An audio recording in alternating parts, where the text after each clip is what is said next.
All right, man. Well, I'm super happy that you're fine. Because that, yeah, motorcycle accidents can be really bad, so. Yeah. All right. Well, since it's... So we are going to miss Flight, who was the last one, but he is not... he wasn't feeling well, and so we're going to pick up, you know, without him. But he's playing a Barbarian, thank God, so it's not that hard to play a Barbarian. Tom?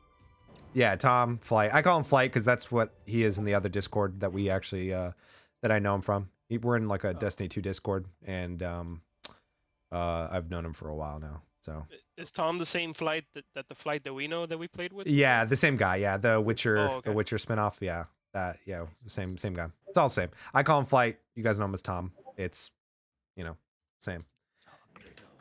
I think Tom was going to be his character for Bequeathius's, or I guess like Riven's campaign. No, Tom wasn't the name. Really? It was some with, I think I want to say it started with a Z. Oh, well, I can't remember. But anyways, It was I don't know why it's Tom didn't here, show but up. He was supposed to be a bugbear ranger. Ooh. damn, that would have been nice to have a ranger. Or no, or was he a rogue? I think he was a rogue. I know- I think he mentioned he wanted to be a rogue. I know. Yeah, because he asked me if anyone else was a rogue. Yeah, and what okay. type if they were. Yeah. All right. So let's do Which a recap. So the last time we left off, we started our brand new campaign of the Feywild in the Autumn Court, where you five are chosen heroes that woke up in a strange kind of palace. Except one of you was already kind of expecting people to be there. Ubala, the cat folk who could talk, kind of guided you guys out of the palace very quickly, as you guys were already being hunted by you know, nefarious people, whether that be an archfey or the current ruler of the Autumn Court. You guys, first thing, just dipped, just ran and traveled was your first kind of escapade. You guys got to a shoreline where you guys got in a boat and traveled for quite a few days. A very long trip. I mean, in comparison to what we've had before, but around I think it was like a 5 or 6 day trip through the water where you guys encountered not much except for a sea hag, which happened to take out a couple of goblins, or at least took out one and almost took out a couple more.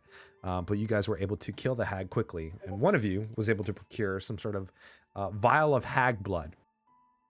We had good reason to move. Yeah, you guys had good reason to move since you were being chased down. You finally got to the kind of like the Icelandic region known as the Foul Sanctum. Foul as in bird, not in as like it's horrible, but mostly that's where the place where all the kind of a lot more bestial creatures, the more natural creatures would roam in the probably the less harsh environment of the Autumn Court, which is that that kind of region, the Foul Sanctum. So you guys traveled south for a bit until you got to the village of Redwheat, where you met the Mycenaean folk that were kind of all over the town, and you met with Maigris, who was a prophetess of this unknown deity that has chosen each and every one of you for something. Maybe to take back the Autumn Court, or just the courts in general. Perhaps it's to figuring out what's going on in the first place, but some of you had your own missions.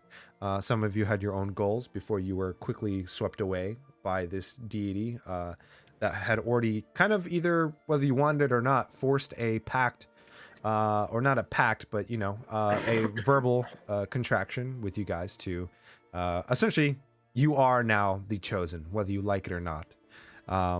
And with that, you met Maigris, and you guys spoke to her, or I guess talked to her, and then she talked at you, and kind of told you guys that in order to be accepted into her village before you guys will be allowed anywhere near, or at least, you know, given help, you guys will be staying at the gardens, as what she would call it, a place where You know, it's a garden, and it's a little bit isolated from the village since it's about a few hours away from the village itself.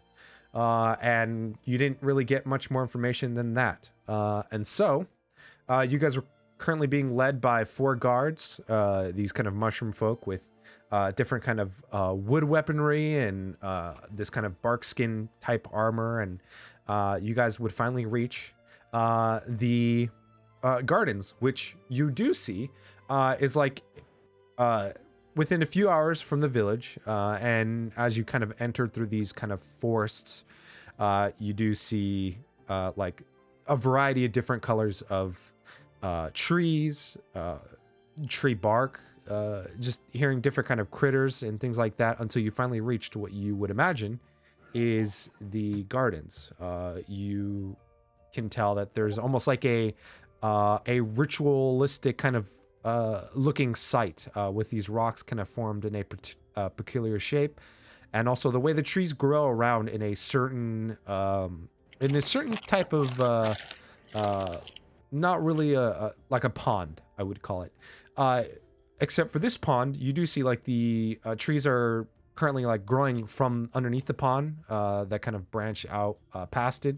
And you do see standing on the pond itself, like walking on water, is a woman with kind of dark skin. She has like white hair with like long white hair that kind of the tips of it end in kind of a slight purple. She does wear some sort of armor, like some sort of metallic armor, as she seems to be tending what is like these 4 main looking these flower type looking things that are coming, you know, from the pond itself. As you guys are kind of headed towards this garden, you see the guards, the main guard that's kind of been showing you guys where the location is, kind of looks at you and says, this is where you will be staying at. Valera will be your handler from here on out. She will guide you from here, and you will hear more from us later. And you see he kind of nods to the rest of these Myconid guards. These guards look at each other and then kind of start to step away from you guys as you guys are kind of just there now.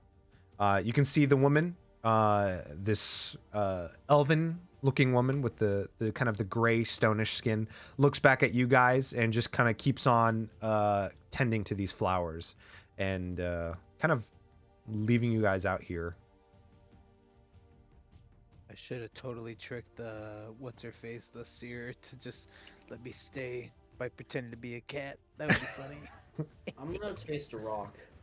You're gonna taste it? You're gonna taste a rock? Okay. I mean, you taste a rock. It tastes salty and definitely has some sort of minerals in it. So, did she want us to work on the garden? Mineral Them. in rock. What is this? Yeah, mineral. Yeah. So from what you heard last time, she essentially wanted you guys to kind of prove your worth first.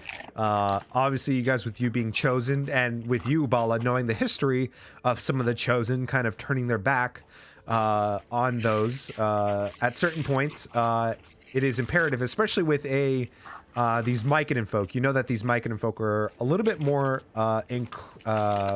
isolated. They definitely don't like to be around other types of creatures, let alone humanoids the most. They seem to hate humanoids the most, and they are kind of just, you know, very much isolationist and just don't really trust anyone as full. Understandable. So, and for now, you guys are going to dwell in the gardens, where this is going to be your kind of your resting place, where you will be kind of designated tasks for you all to do to kind of prove yourselves. And, you know, you all kind of, with wanting questions answered, agreed to it. Some of you with begrudgingly and not really wanting to, but others, you're kind of forced, and some with just a pure curiosity. So, yeah, you see this woman looks over kind of you guys, and you see she says, wait out there for a second. I'll be right over. And you see she continues tending towards the garden. Riven, as you step up to like this pond, you can see this So he's gonna take a few steps back. Yeah. Says that, but Yeah, you see like the water that she's standing on, it definitely seems like very much eerily still. There is no waves in the water at the moment. It definitely looks like water. You don't really see any wildlife living in the water, but it has like that, you know, that visual line that almost kind of cuts off between like a water surface and, you know, the above. So it's unnaturally still. yes, it is very much unnaturally still. You see Is kinda- she in it, or is she full No, on she's- Jesus and just walking on it? Yeah, she's full on Jesus and walking on it. You see she's like, yeah, she's above the surface of the water, and even where she steps, it doesn't seem to bring out ripples from the water itself. You see she kind of is doing what looks like to be some sort of hand gestures with like her eyes and her hands kind of glow with a very soft yellow as she tends to one of these flowers look like. And, you know, she starts kind of making you guys wait a few more minutes. And you see as she kind of finishes, she kind of gets back up from kneeling and she starts kind of walking towards you guys. And you see as she steps... What's up? As she's doing her thing and not looking at us, I'm gonna divine sensor. You're going to divine sensor? Okay. Yeah. You hit divine... It's not specifically to her, but she's within range. Okay, so- within range. So what is divine sense again? I need to recap. You can sense celestial, fey, There you go. or no, just celestial, fiends, undead. Yeah. I don't think she's any of them. but Okay, cool. Okay. you can check. You will kind of get the sense that this place has been consecrated. This entire place. Yeah, this entire place has been consecrated. I would say that this is what you would kind of get the sense of. Is that the good or the But bad nothing- version? I can't remember for some reason. Consecration is like holy Yeah. Okay, gotcha. in some That's way or another. Yeah. Desecration of that is something else. Yeah. I can't remember the word of desecrated. I guess it's just the word. Yeah. Yeah. Desecration's kind of a pretty I couldn't obvious. remember between like hollowed and consecrated grounds. That was all. Yeah. Everyone's seen Riven do this once in the mountains. Shadows begin to gather around him for a brief moment, then fade away after the sense ends. And I get that it's consecrated, but that's it. Yeah. Nothing else. Yep. Nothing else. You don't see any celestials, undead, or fiends. You don't really get any other sense. The whole good and bad, it's, you know, it's up in the air. It depends on your viewpoint as well. Of what you He's consider. very neutral. so- Yeah, exactly. So not a lot stands out as what would be, you know, your enemy. Pretty much everything here seems like it's, you know, on the up and up. Alright, shadows fade, and I didn't expect any Fey fiend or celestial fiends Okay. around it. But Yeah. no. She's none of those. As as she steps closer to you guys, you can see she's maybe about 5'6", 5'7". She definitely has a leaner build. Again, that long white hair that kind of turns slightly purple right at the fringes of her hair. She does carry a bow, a quarterstaff, a scimitar, and some kind of like chainmail type armor. You see as she kind of gets past through the trees and walks from the pond onto land itself, she turns back and kind of waves her hand, and you see a tree kind of move through the pond. And this time you do see kind of like the ripples as you see this tree start to move around and almost kind of in a like a barrier block up this area where the flowers are. It seems like this is probably a or at least trying to be a guarded garden. And you see See. you're the first one she approaches. She says, well, so what are you all doing here? The prophet sent us from the town. She told us we are to prove our worth here. Sorry. You see she kind of looks at the back, like, what was that you were saying? Just pay attention to him. Leon? Leon just points back to Riven. All right. So you spoke to the prophetess and she put you in my care. Essentially, to prove our worth before we are allowed into town. Okay. Well, I guess that's one way she could do it. And who am I to argue amongst the seer of the village? But, all right. Well, welcome to your current sleeping quarters. And she kind of gestures to the land around you. You all are able to make home under the trees, in stones, wherever you please, but do not use any of the branches or the trees or anything like that to make a home. If you have something that's already given to you prior, like a tent, you can use that, but other than that, we don't take anything from this land here. Is that understood? Can I hang stuff? Yes, you can hang stuff, Great. Cool. I'm good. but just do not take from the garden, or at least from the trees. We'll just nod. She goes over and kind of looks at the rest of you and kind of just kind of sizing you guys up, just making sure you guys are on the up and up.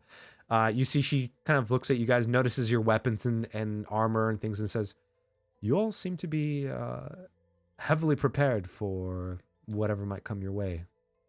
I might have some use of that. But for right now, find a spot. And I guess for the rest of the day, you may have a day of rest. And tomorrow, we will go ahead and start tending to the gardens. And with your help, it would be a lot easier on my part, too."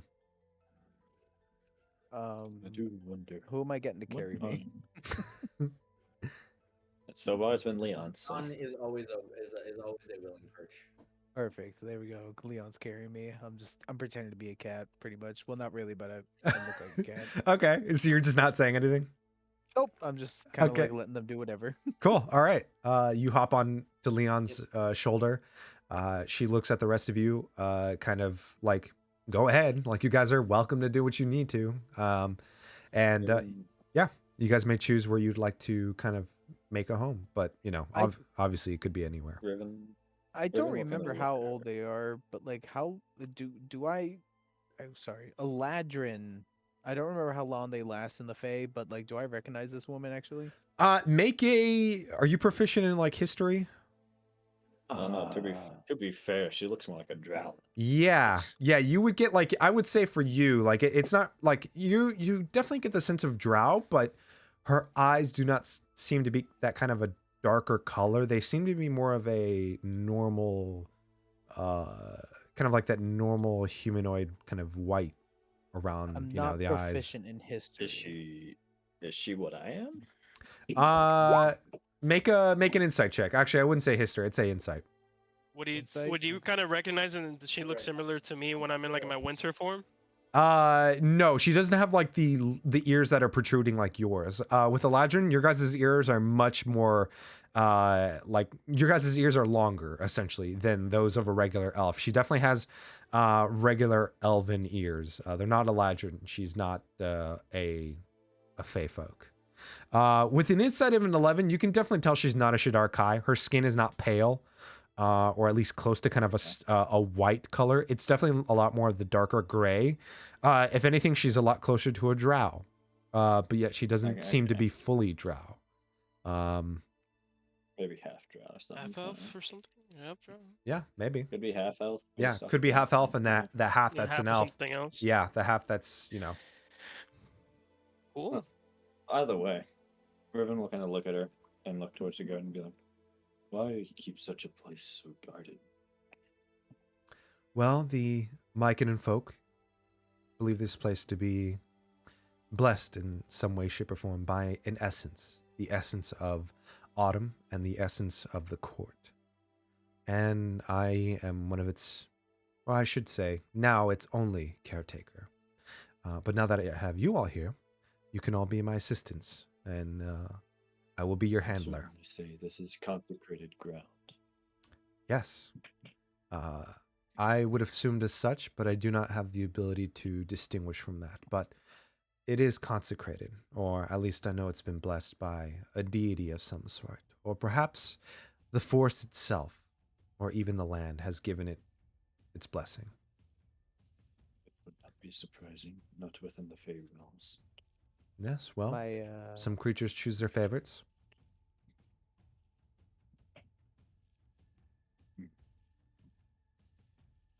What do you do, Nubala? my fucking character, she won't be acting like she won't be helping. Probably because he's like, I'm just a cat. I'm Make just a a guide. okay. Make a deception check with advantage. Wait, are you wearing like any clothes and equipment and stuff? I would assume you are, since you have like Oh, rations I and stuff. always got my clothes. Okay, all right. Make a deception check, just a flat deception. Okay, Yeah, I people will. dress up their cats. Yeah, but like not with equipment that they actually have and weaponry that's pretty visible on their person. Okay, I'm gonna roll an insight check on her part. Okay, yeah, you see, she kind of looks. Valeria looks kind of in your eyes for a little too long, and you start kind of like realizing like, oh shit, she might know something, but then like she looks away, and you're like, okay, she didn't seem to guess anything, and she seems to just be mainly talking to you four, and not Ubala. Ubala is just on Leon, just kind of on his shoulder, just acting like a cat. I am Ubala, the radiant and bewildering. No, I'm kidding. And the cat just starts singing. You see, Can yeah. sorry. No, you're can I good. just like step up to her? And I'm just gonna say, fuck it, I'm gonna go this route. Well, aren't you a beauty? I'm curious. You seem to be half elf, but half of something else. Do you mind if I intrude and just ask you? I cast Charm Person.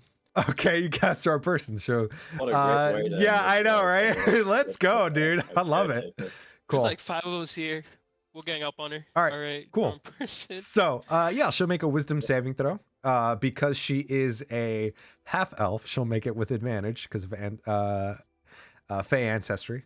charm and all that. Yeah. Hey, ancestry. Yeah, I got that. Being charmed. I did not know that. Oh fuck. 20.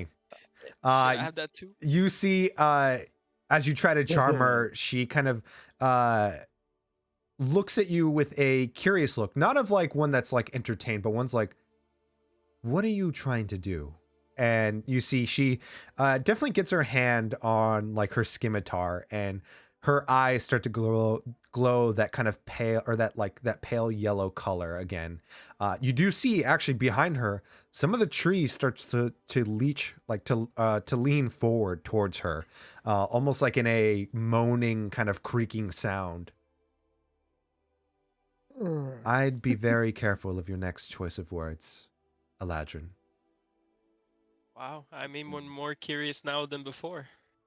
I am the caretaker of these gardens, and you all are my charge now, as has been decreed by my Gris. So, I suggest you find a place to sleep. Now.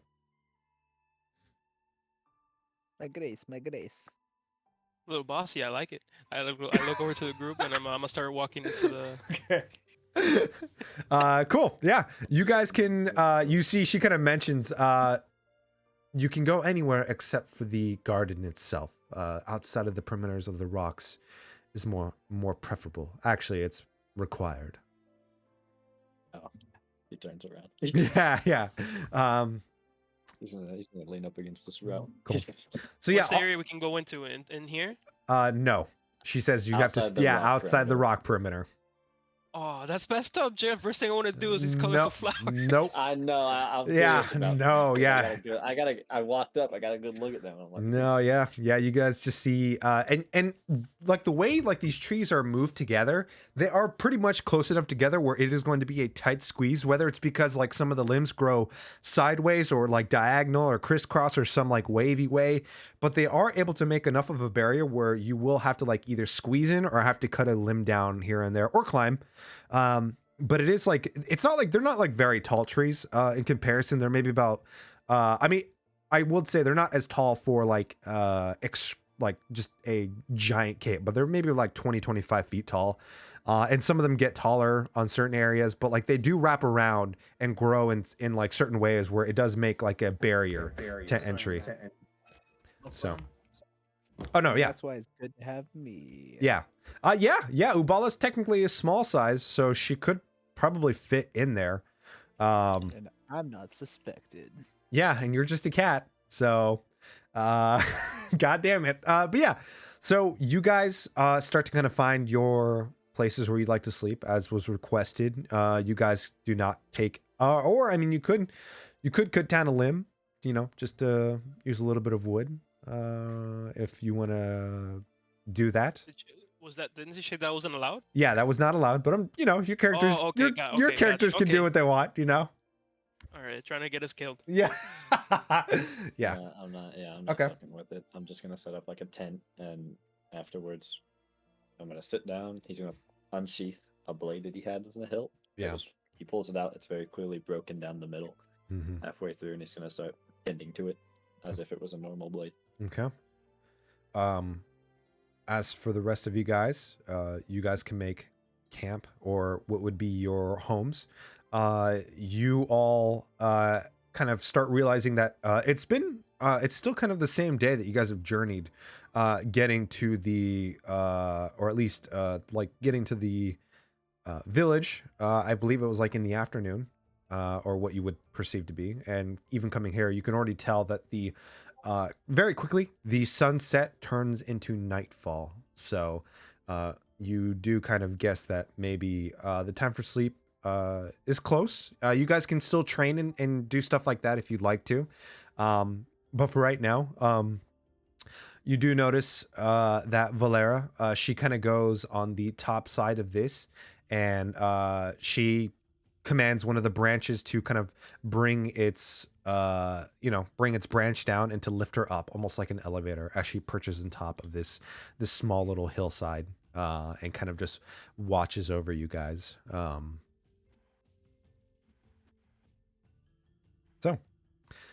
Yeah. Would anybody like to train, or you guys can talk amongst yourself? It is completely up to you guys. Can I expect? Yeah, Are these I'll do flowers? my job. Yeah, they are flowers. Yep. And it's outside of the range, like where I'm allowed to like walk around, right? Yeah. But it was still mentioned that you guys are not allowed to take anything from the garden, or at least around it as well. I'll just feel it then, and just Okay. get like a feel of it, and like Okay. I guess investigate it. All right. Yeah. Make an investigation check, or a nature check.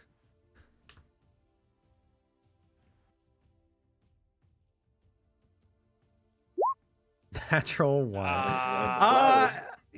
I mean, flowers. yeah, they're flowers. You're like, okay, yeah, they just look like flowers. Nothing really special. They look like just regular kind of, yeah, flowers. I mean, I don't know what to tell you. On a one, yeah, you kind of like you sneeze near them. You think you might be allergic, but you're not sure. Damn. The pollen. Party. Yeah. The druid in the group. That's great. Yeah. All right. Yeah. Okay. I'll just practice around the rocks, doing some like acrobatic turns and handstands, whatever. Just practice on Sweet. acrobatics. All right. I'll work on con, I guess. Okay. What was I working on? So, Bala, you were working on straight You were charisma. working- Yeah, you were straight working on charisma? Yeah, Yeah. I'll work on straight charisma. All right. Leon was working on medicine. Mhm. And then Neve was working on dexterity. Vex, you were working on acrobatics. So yeah, that's right. How do I work on charisma, you may ask? I lick my fur to make it look better. And Riven, yeah, Riven, you did Constitution, right? I did do con. I'll continue con. Cool, sweet. Everyone's got. How do you? Everyone's got. Train con. It's mechanical. It's fine. No, who cares? You eat like some bad berries or something. I don't know. Have someone punch me. Yeah, you have someone just like punch you. Got several hundred times. Yeah, there you go. Yeah, I mean that is a genuine boxing thing. Yeah, yeah, they punch you right in the gut. They do have pads, but you know. Yeah, no, they do it barefisted until you're bleeding. Man. Yeah, like a man. But yeah, you guys immediately just kind of train. You guys still have time to do kind of one other thing if you'd like to, before you guys head to bed. So that is up to you all, if you would like to. It's more flavor, but Riven, like I said, Riven will tend to his equipment. And for anyone, he does carry a sheath on his hip, a sword. He does. You notice in combat he uses his glaive, but he pulls out this broken blade and he tends to it as if it was a normal blade, you know, oiling it, taking care of it, and things like that. He'll do that to his glaive as well, Okay, cool. Sweet. just tending to his equipment. Very nice. Leon is setting like a elaborate ring of rope wherever he can on his sleeve. He doesn't seem to have any purpose, but he's hanging like laundry on it, and there's like snares occasionally, but they're not in really obvious places. Okay. Cool. What is Ubala Ubala's- doing? Yeah. Ubala's waiting to sleep on somebody's face. Okay. No, but she's just she's walking around and practicing her charisma Okay. to herself. Okay. Cool. All right. But then Um, eventually Touching she will yourself go on find the somebody's face. face to sleep on. gotcha. Most likely Leon. So yeah, All right. Cool. Sleep on his face. Great. Leon's just generally okay with it. Yeah. That's it. just don't die. Vex, Find a new pillow. any last, I guess, things you want to do? Just like self-reflecting and trying to meditate, see if I can remember anything about my past, at least something regarding my abilities. Like maybe I'm missing something. Okay. And like I focus on my I think the druidic force is like the mistletoe that's around my glove. Yeah. And, like I look at it and study it and try to understand what happens when I cast spells, because I really don't know. It's just like a reflex, because I have no memory of doing it. I've just done it when I was like healing them in the past. Mhm. So I'm like, I'm just thinking that, reflecting. Okay. I guess firebolt on the garden. Yeah. Wow. Okay. Crazy. What do you say? I cast Firebolt at the garden. So you all head to sleep Sounds good. and you guys rest for the night. Once everyone else is asleep, I do have something I want to do in the middle of the night. Okay. Trance and all that. Yeah. It's up to you guys if you would want to keep watch as well. This is consecrated ground. I won't. Okay. Okay.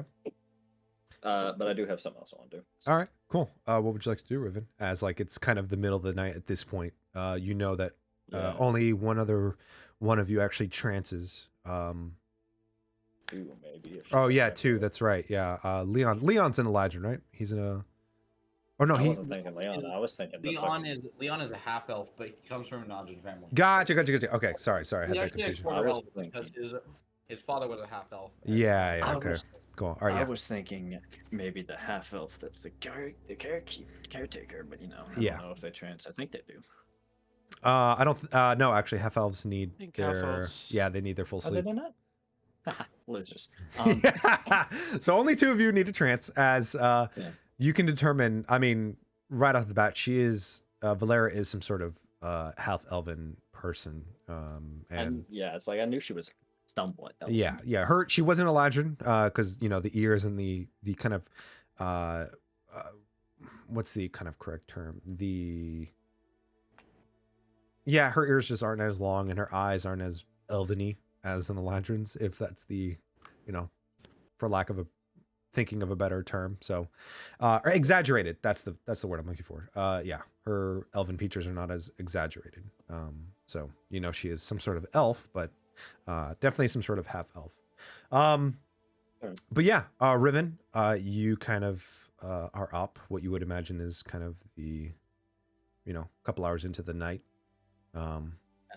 After affirming that everyone else is asleep, I'll sneak off Okay. You about 5-10 minutes away once Alright. again. Which I don't know if Dex will wake up from this again and see him do it again. 'cause I know they did the last time. yeah, if you want to go ahead and make a stealth check. That is. My past is not too bad. It's 16. Okay. I have a -1 at this. Yeah. Yeah, let's go. Let's go. One. Yeah, Boom. so yeah, you are, if it's not a natural one, so you try to be as quiet as you can. You don't really I would say I would definitely say he probably half-assed it because he knows he's not stealthy. No, He's yeah, employed by them. you're not stealthy. But yeah, I would say Vex, you definitely notice, and like a couple of your companions who you've been traveling with for the last few days, kind of turn in their sleep, kind of hearing the rustling of metal for sure. Yeah, so Vex, you would be the only one who kind of like you wake up from your trance to kind of like you kind of open your eyes slightly to see like Riven kind of sneaking away a little bit again. He's wandering off again. I just wanted. I'll just do a simple insight as long as there's no malicious intent. All right, make an insight check. I would say with disadvantage because you're doing it as he's like walking away, so you can't really get a facial feature on him. And he's He's kind never of taken his covered in helmet off armor. yet. Yeah, and he's still Alright. wearing the armor too. So His body He hasn't language, the taken it way he off yet. strides his arms as he oh, walks. I okay, can just sure, tell. sure. Yeah. 13. 13. What would I roll? It's up to you. Performance or I guess deception or persuasion or performance. I don't know. I guess persuasion, because I'm Okay. not trying to be. Not 14. So as far as you can tell, he's not being. He hasn't had Yeah, anything I mean, malicious planned. he's just being this Riven, whatever that means to you. But I mean, he doesn't seem to have like any change, like any dramatic change in his body language from what you've already kind of read from him previously. I will. It seems more, especially now. I will say it probably seems more urgent, but it doesn't seem malicious. If you're okay with him noticing that, Jer. Oh yeah. Yeah. Because this is definitely a priority to him. Yeah. Vex believes everyone has a right to their privacy, so I'm gonna just I think I finished with my trance, so I'm just gonna continue reflecting and thinking of my past and why I had these like strong sensations of just like straight depression. Yeah. Okay. Just working on that. That's it. Okay. Riven, you find yourself in kind of an isolated area, surrounded by trees and brush, and yeah, you Yeah. feel like you're alone. He will once again kneel, placing his taking his amulet out from beneath his armor. That way Yeah. it's not, because he's not. He puts it under that way it doesn't get damaged, But Yeah. then it was And he me, will- Dio. and he'll try and contact Zophiel again. Okay. What did you roll last time? I think you got like You did religion for me. Although yeah. my religion just got awful. I can't remember what you got last time. Was it a 12 or an 11? I think you got. It was around wasn't like that far back, so I Yeah. could probably find it. yeah, Religion. yeah, Was that at dis, or I think it was at advantage, right? yeah. I think it was one of those. Yeah. Because I think it's at advantage because the higher number is highlighted. Okay. In which case I got a 12. Okay. 12. All right. Great. Go ahead and roll me another religion check. Do you want this one at advantage as well, or? Yes, because I will say you're in a consecrated area. This will definitely help. All right. 16. Okay. Yeah, you continue to kind of call out to Zophiel, and you are out there for about maybe 5 minutes or so, performing, whatever religious rites you can remember, and yeah, you don't hear anything. I don't hear Nothing. anything. Yeah, nothing comes on the wind. Nothing. He'll sit out there for maybe an hour or so, Okay. trying to contact him. And I know you said it was once per long rest, basically. Yeah. Once per long So rest. after a while, he'll get up and return, and nothing happens. He just returns. Cool. And sit on his little rock, and he'll trance whenever he needs to. Sweet. Yeah, you are finishing trancing. Leon, where are you at, Leon? Leon's. I will say he's trying to measure as much of the glade as possible without actually touching it. But So are you trying to get into the garden itself? no, not necessarily. Okay. But he is trying to see into it. Okay, so you'd be like on the edge, kind of like just trying to peer in. Make a perception check. Like during the nighttime, Leon's just kind of posted up against a tree, Okay. Huck Finn style. Yeah. Out in the open. Okay. Yeah, give me a perception check. See what you can see in there. Specifically operative provision and perception. All right. I would argue it's more investigation, but Okay, 15. Yeah, so you kind of look through the trees, you definitely see that whatever these flowers are, they are kind of lighting up in a like bioluminescent type of way, similar to kind of mushrooms, but they only glow like maybe just like kind of like surrounding aura or like surrounding the silhouette of the flowers themselves. The three smaller flowers that you can see, the pink and orange and yellow, they seem to be very much still. They don't move at all. But the final one that kind of looks like a sickly blue color or like a purple definitely seems to almost like grow extra leaves every so often.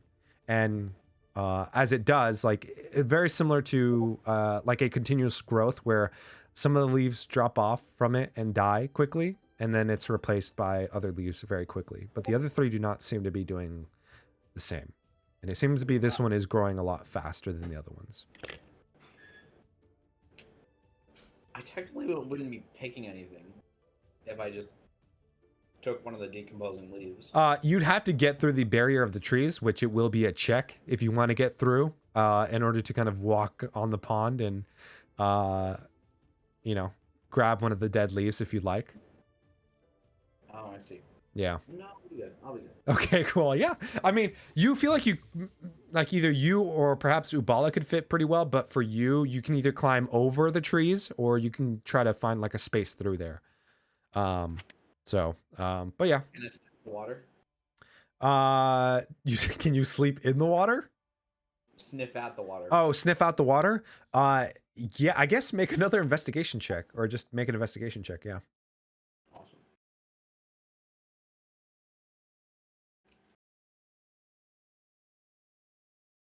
$12.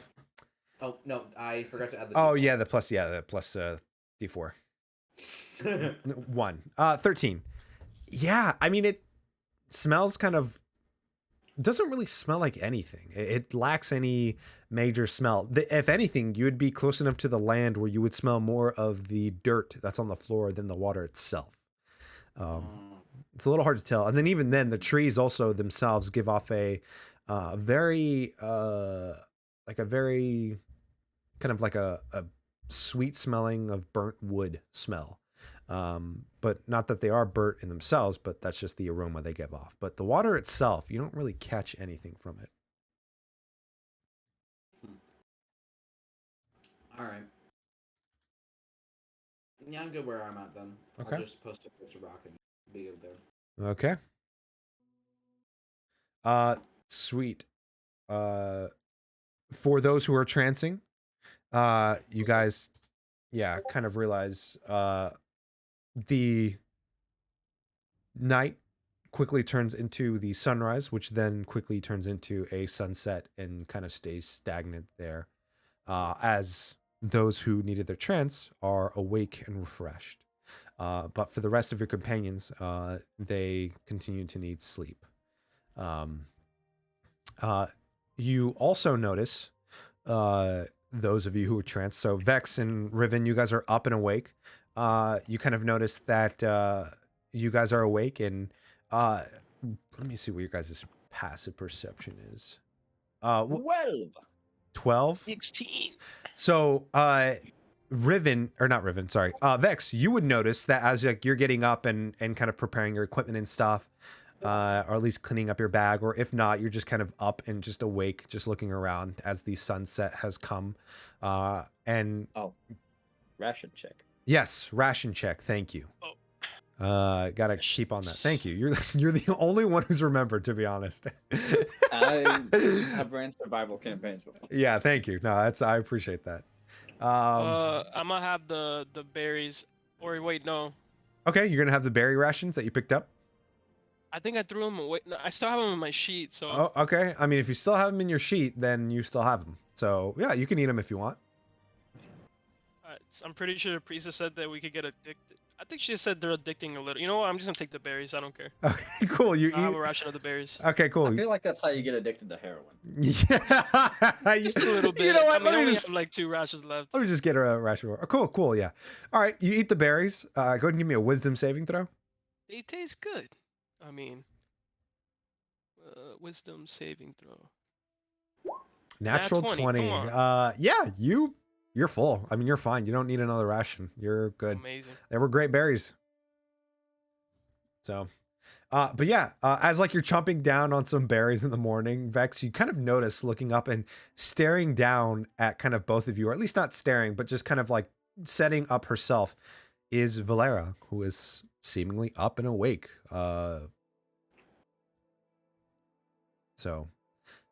Yeah. Is she watching us, or looking She's. in a general direction? You see, she is turning her head every now and then towards you guys. Just kind of. Okay. Yeah, just not like really Passively. watching.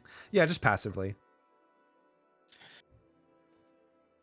I just take a quick look around everywhere. Is like most of her like members of the party like in close proximity of each other? Is everyone separated? Everyone's pretty close, you would imagine. Neve probably would have stayed by as well. So. Do I notice? I forget you guys' name. It's been like 2 weeks. Riven or Yeah, Riven. is it Riven? Riven. Do I notice Riven? Yeah, I mean Riven's there. He's back. Or, okay. He's a back and awake. Yeah. All right. Yeah, I keep everything to myself. Cool. Is there anything you guys would like to do before the rest of your companions wake up? That caretaker. Okay. That was a casual response to that. Oh, sorry. Did you ask a question? Because you cut out hardcore if that's the case. No, I just started out that caretaker. Oh, that caretaker. Yeah, that caretaker. Because you asked if there was anything else you wanted to do. I was like, Oh yeah, my yeah, God, I yeah. just got that. Jesus Christ. Oh my- yes, the hot caretaker. Yeah, we get it. But yeah, the rest of you wake up, fully rested, and as you guys all start to kind of get awake and start packing up your equipment, you see Valera commanding again one of the trees, comes down like an elevator through the branches, and quickly comes to you all with some sort of like hand tools that she seems to be carrying, and throws each of you like a different hand tool. For Riven, you get a rake. Let me see. Yeah. Similar to our blade. Yeah, you get a rake. You get a shovel, Vex. Leon, you get a sickle, like a one of those. Was it like a? Yeah, a sickle. You get a sickle. And then she hands over to Neve a hammer, and then looks at Ubala again, and just kind of like skips over, or just like looks at Ubala while she's on Leon's shoulder, and you see she goes kind of in front of everyone, says, "All right, well, today we'll be tending the gardens. We need to clean up some of these things on the outside of the grove or the gardens itself. So we will be traveling together to make sure that we don't wander off. And you will be assisting me within the next few days with this, since it's a big task and I've been slowly chomping at it, but I like to have everything nice and neat around the area." Everyone will kind of look to a while and look back to the fucking caretaker. I can't remember her name. Valera. Valera, and be like, did they not? Yeah, too. What do you mean? And it's just not clicking. Ubala hasn't spoken. No, Uvala hasn't said anything yet. I'm just gonna look at Ubala, look back at the caretaker, and be like, never mind. Ubas I just is go gonna like under my grin. breath. This is so unfair. He's gonna grin evilly. Valera is pretty insightful. I'm gonna say, with you like turning back after saying that, Riven, she's gonna go ahead and make an insight check. Yeah, she's pretty wise. So she'll go ahead and do that. Just regular. Ubala, make a deception check with advantage, I'll say. Okay. Damn. Insane. You see Valera kind of walks up to Leon and looks right at Ubala and says, "Curious how a cat seems to be able to carry quite a bit of equipment." Leon kind of angles his head to try and look at your mouth. Oh, now you notice. As Ubala talks, she's like, "Ah, that makes a lot more sense. You were acting quite strange yesterday. Well, I'll have something for you as well to assist with the gardens. You I see, guess I can assist. you see, she goes back, grabs another hand tool, hands you like a tiny shovel, like one of those tiny hand shovels for like planting. You see, she kind of looks at all of you and says, "Today we'll be tending the outskirts of the gardens, and to make sure it's clear, this helps a lot of the natural wildlife around, and even some of the birds to either kind of know the surrounding barrier of where the gardens are, and to plant some other things instead to help deter any creatures from coming into the garden. So this will be a lot easier with 5 of you, and myself included. I will be assisting. But we'll be doing this for the most part until we have something else in store for you.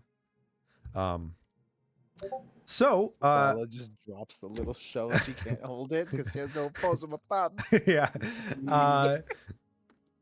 You see she kind of like just puts it on your person, just like on like one of your pouches and stuff. Like, that's better.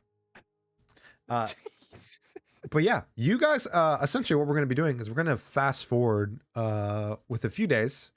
And Level up. no. We're gonna What? Oh, come on. no, bro. You no, mean no, training? no. I get to level You up don't my want to No, pussies? you guys will be training still, but it will not equal a level up. So here's what we're gonna do. I'm gonna have 3 feet. for every, so depending on how well you guys do, this will take a number of days. So you guys will make nature checks, or I will allow nature or survival for either of these checks that you guys can do per day. And this will kind of determine how well you guys kind of are able to assist in the gardens, the gardening area.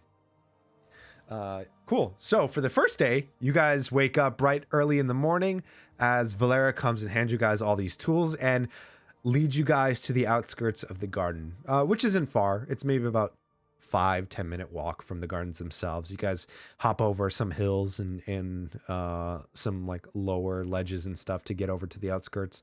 And yeah, everyone go ahead and give me a nature check or survival on your first day. Sweet. Question, Jay. Hold on. I was making Oh pop. God. Yeah. How are rations going to interact with these days? Oh, So you will use rations that you have. If you need some, you can ask Valera to assist if you'd like to. I might have to later. Okay. Survival, you said? Yes. Or nature? Yep. Survival or nature. It's up to you guys. is this considered a swamp environment? No, this is technically considered forest. Wait, hold on. I can't. Fuck. Jeez. I stepped away from the Oh, computer. sorry, Now I can't even move my leg. Yeah, survival. Bro, Oh, Jesus. Nature, survival. Okay. Yeah. Are you like good purple? Yeah, No. you know, dude. Do you need to call the hospital for you? Nope. Nope. Yeah. I just got a really bad chill. Like I'm trembling. Okay, Leon got a 12, Ruben got a 7, Vex got a 20. Can I be giving myself guidance on these checks throughout the day? Yeah, I'll say yeah, throughout the day, yeah, that's fine. You can roll a d4 if you'd like. Another That'll help, ration bro. down. Overall. What am I making? A survival? Yeah, survival or Or medicine. survival or medicine? Medicine? Nature? Oh, sorry, nature. I don't know why I said medicine. I am not there. Yeah. Survival or nature? Ooh, 21 for Ubala. Nice. I got the chills for some reason. I think the adrenaline's gone. Bro, you might have like a contusion or something on your leg. A contusion. You might have some of that internal bleeding that we call. Called a bruise. Is it a bruise? But that's where the blood's supposed to be. Yeah, all right. It's Well, all inside me. I'm good to go. all right. I'll roll for Neve as well. I was resting it for a little too long. I wasn't stressing it. No, you need to rest your leg. What are you talking about? Oh. It was sitting still for too long. Then I was sitting in my chair. I didn't move in my bed. Okay, Neve. When all else fails, man, just rice, bro. Just rice. Rice. Rice. Cool. Neve got a 5 for survival. So for the first day, you see it is kind of a tough operation that she kind of runs. She definitely is like a little frustrated with a couple of you, Riven and Neve. She seems to be like constantly kind of reminding you how to do like almost household work. And you guys, like, while you're doing this, also kind of are like, why are we doing this? Like, this is unnecessary. Like, Trained to be a warrior. yeah, you're trained. You're literally trained to be a warrior, and you've become the best of the best. And now this is like your final test, and you've been succumbed to doing this. And you're definitely with like a 7. You're a little bit like doing this out of frustration, and you're not really like paying attention, and you're just thinking about like where is Zofia? Like, I need someone to get me now. Yeah. Teaching you the humility of the situation. Yeah. Neve is just kind of like very much not the smartest person. Is just like, I don't know how to do this. Like, I need someone to show me how to do this. And I as was not doing anything. yeah, Ubala's doing pretty good with a 21 nature, you know. She's trying to do as little as possible, but doing it the best way possible. Yeah, she's doing what a lazy person does. Is very efficient. Yeah. So, you guys finish the first day, and Russians. yep, you guys get your rations. You see, Is it 2 rations per day? no, it's 1 ration. No, it's just 1 ration. Just Yeah. a reminder if someone hadn't. Yeah. Yeah, if someone hadn't done that, yeah. Okay. All right. I'm assuming you guys are training for the day as well. I'll train. Yes, and my if I- lord. If I can, I'll sneak off once again to try and contact the field. Yeah. Let's go ahead and do that. Roll another religion check, please. Still advantage or? Yeah, I'll say you can. Yeah, you can still have advantage because of the consecration. 13. I have a -1, so it's gonna be Okay, hard. great. Yeah, you try another day or try another night. Doesn't seem to be doing anything. Then yeah, train come. On your second day, Valera kind of gets up around a similar time, just waits for you guys to continue on with your rests and everything. You guys eat your rations and whatnot. And you see she kind of looks at you all. Ration? Yeah, you guys are a little bit sore, and you know it's different from fighting creatures to doing household work, and it is a lot different. So, for the second day, Annoying. it is, yeah, it's very annoying.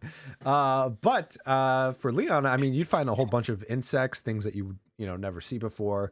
Funky. Yeah, some fungi, some different type of rodents and things like that. Like an apple fort. Yeah. But everyone, go ahead and give me another nature or survival check for the day.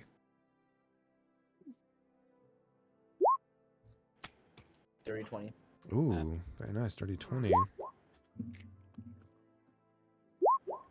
14. All right. I did a little better. All right. Riven got a 15. Bala keeping it up. Vex with a Buzz like that. Well, with a 19, very nice. And then Neve. Okay. Nice. Even Neve improved the day. Yeah, after being like kind of being dealt with frustratingly, like a child, Neve seems to be getting the hang of it.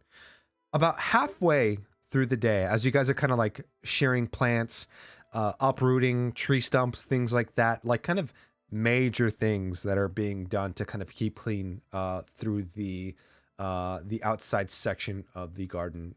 You all kind of hear what sounds like sounds like a lot of hooves kind of stampeding towards you guys. And they seem to be coming through the opposite side of the forest. So right now, you guys would be in the southern, kind of like just outside of the garden, either to the south or to the east. Wherever. Yeah. So yeah, wherever she would kind of have you, depending where she would start. But you guys hear what sounds like the stampeding of horses, or at least hooves hitting the ground. And as you do, like as you're kind of like looking up and seeing what's going on, you guys are sweating. Even though there is just a sunset, there is still a little bit of heat, but not as much. But those of you who wear armor for sure are getting a little hot just from doing chores and lifting up pretty much heavy objects throughout the day. You see what looks like a group of about 10 or 12 centaurs approaching very quickly. They all seem to be pretty much armed. They don't have any of their weapons out at the moment, except for those who have like spears and pikes and things like that, or shields. They seem to be carrying them at their sides, or at least still holding up the pikes and stuff. As Valera kind of looks up and sees them, she looks over at all of you and says, don't say anything, please.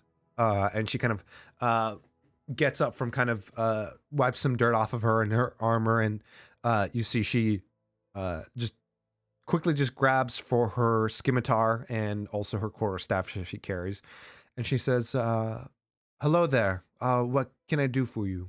And you see these centaurs like start stampeding up and start to slow down a little bit, and they all have very much like tribal tattoos around their bodies. No,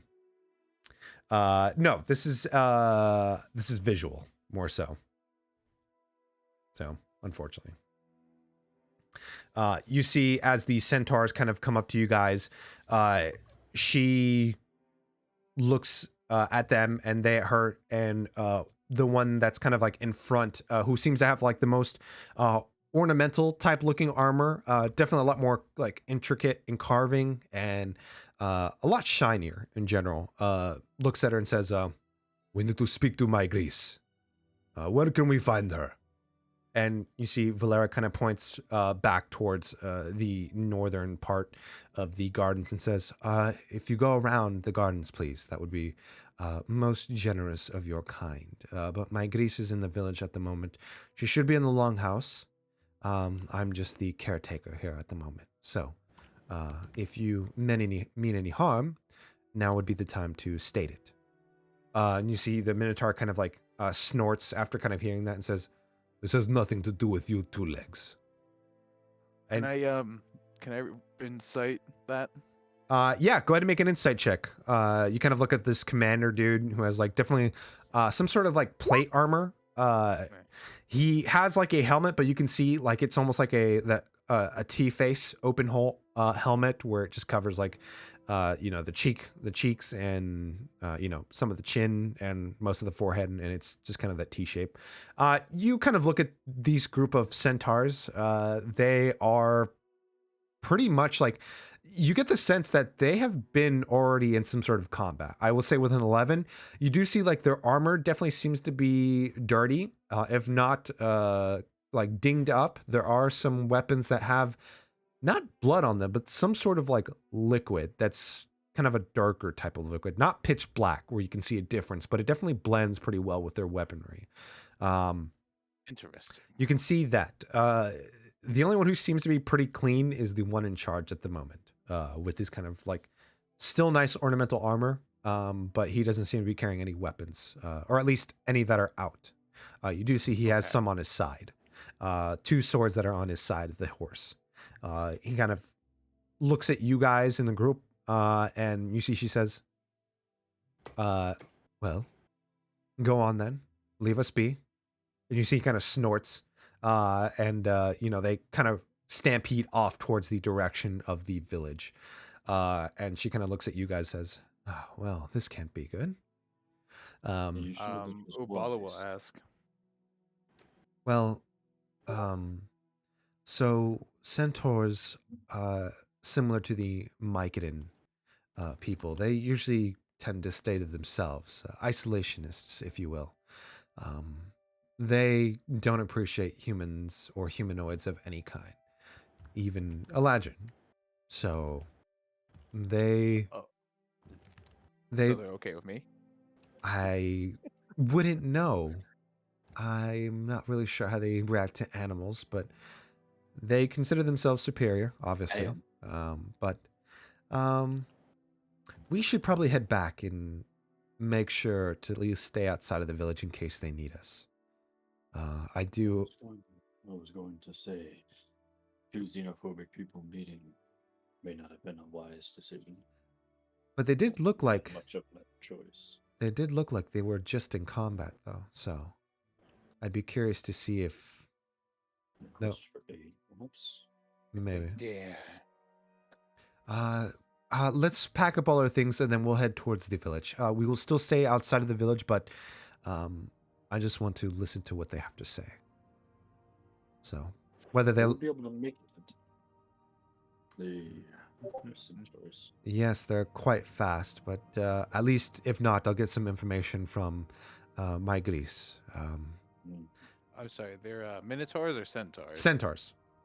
Okay. Yeah. Oh shit! I heard minotaur for some Yeah. reason. If I said Minotaur, that's my bad. I meant centaurs. I thought I heard Minotaur once, Okay. but every other time was Cool. Centaur. Yeah. All right. Yeah. Too many tars.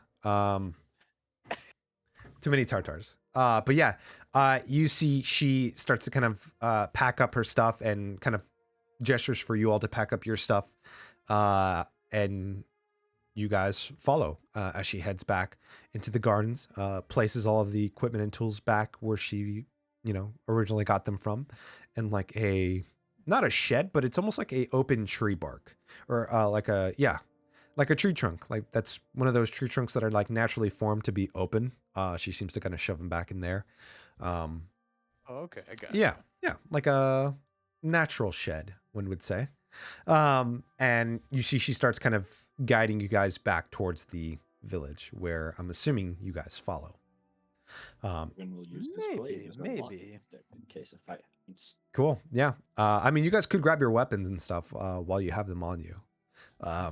But I was under the assumption that we had them to begin with. okay, cool. Yeah, just making sure. Yeah, you guys your weapons weren't taken away or anything, but yeah. Allegedly. Yeah, allegedly. No, it turns out they were all taken in the night. No, but you guys enter back towards the Red Wheat Village. It is a few hours trip, so you would imagine that they've already been there ahead of you. And if not, they're either still discussing or, currently in discussion or are done or, what have you. Or done killing. Yeah. Who knows? But as The you... village is burning. Yeah. To be fair, if they were done killing, we probably would have. It's not hard to notice a burning. Yeah, you guys don't see any like smoke coming up in the air, so they haven't really killed anyone. But you approach close to the village itself. You see Valera kind of looks at you all and says, I would suggest you all kind of wait outside the village for now. I'll see what I can glean from the discussion and perhaps let you know from there. So, unfortunately, you all aren't citizens. Guard duty. Yes, you all aren't citizens of the village, so I don't know how they'd feel about you being involved in this matter. And we've had talks with the centaurs a couple times, but nothing of this seriousness. It's always been maybe one or two, but to see about 12 of them come in, it's concerning. So Really messed up. I'm going to go ahead and go inside. And please, stay out here. Don't anger the people. You do see kind of, this is a very much like an open village where there's no gates or anything. So you can see clearly through some of the buildings, and they're spaced out enough where you can see there's a huge collection of the Mycadon folk that are inside or that like are outside of the longhouse. They're kind of gathered there in groups. You could see like mixed in with them is like maybe one or two centaurs here and there, as like they're kind of outside, just kind of talking, and you hear like the group talking amongst themselves, and some of the Mycan folk are whispering. You see Valera kind of going and start kind of people surfing, just going through and waving through, trying to get through the front, or at least seeing what's happening.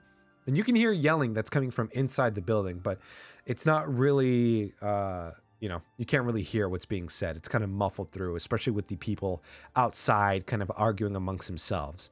You can hear you can hear there is definitely yelling of some sort going on inside.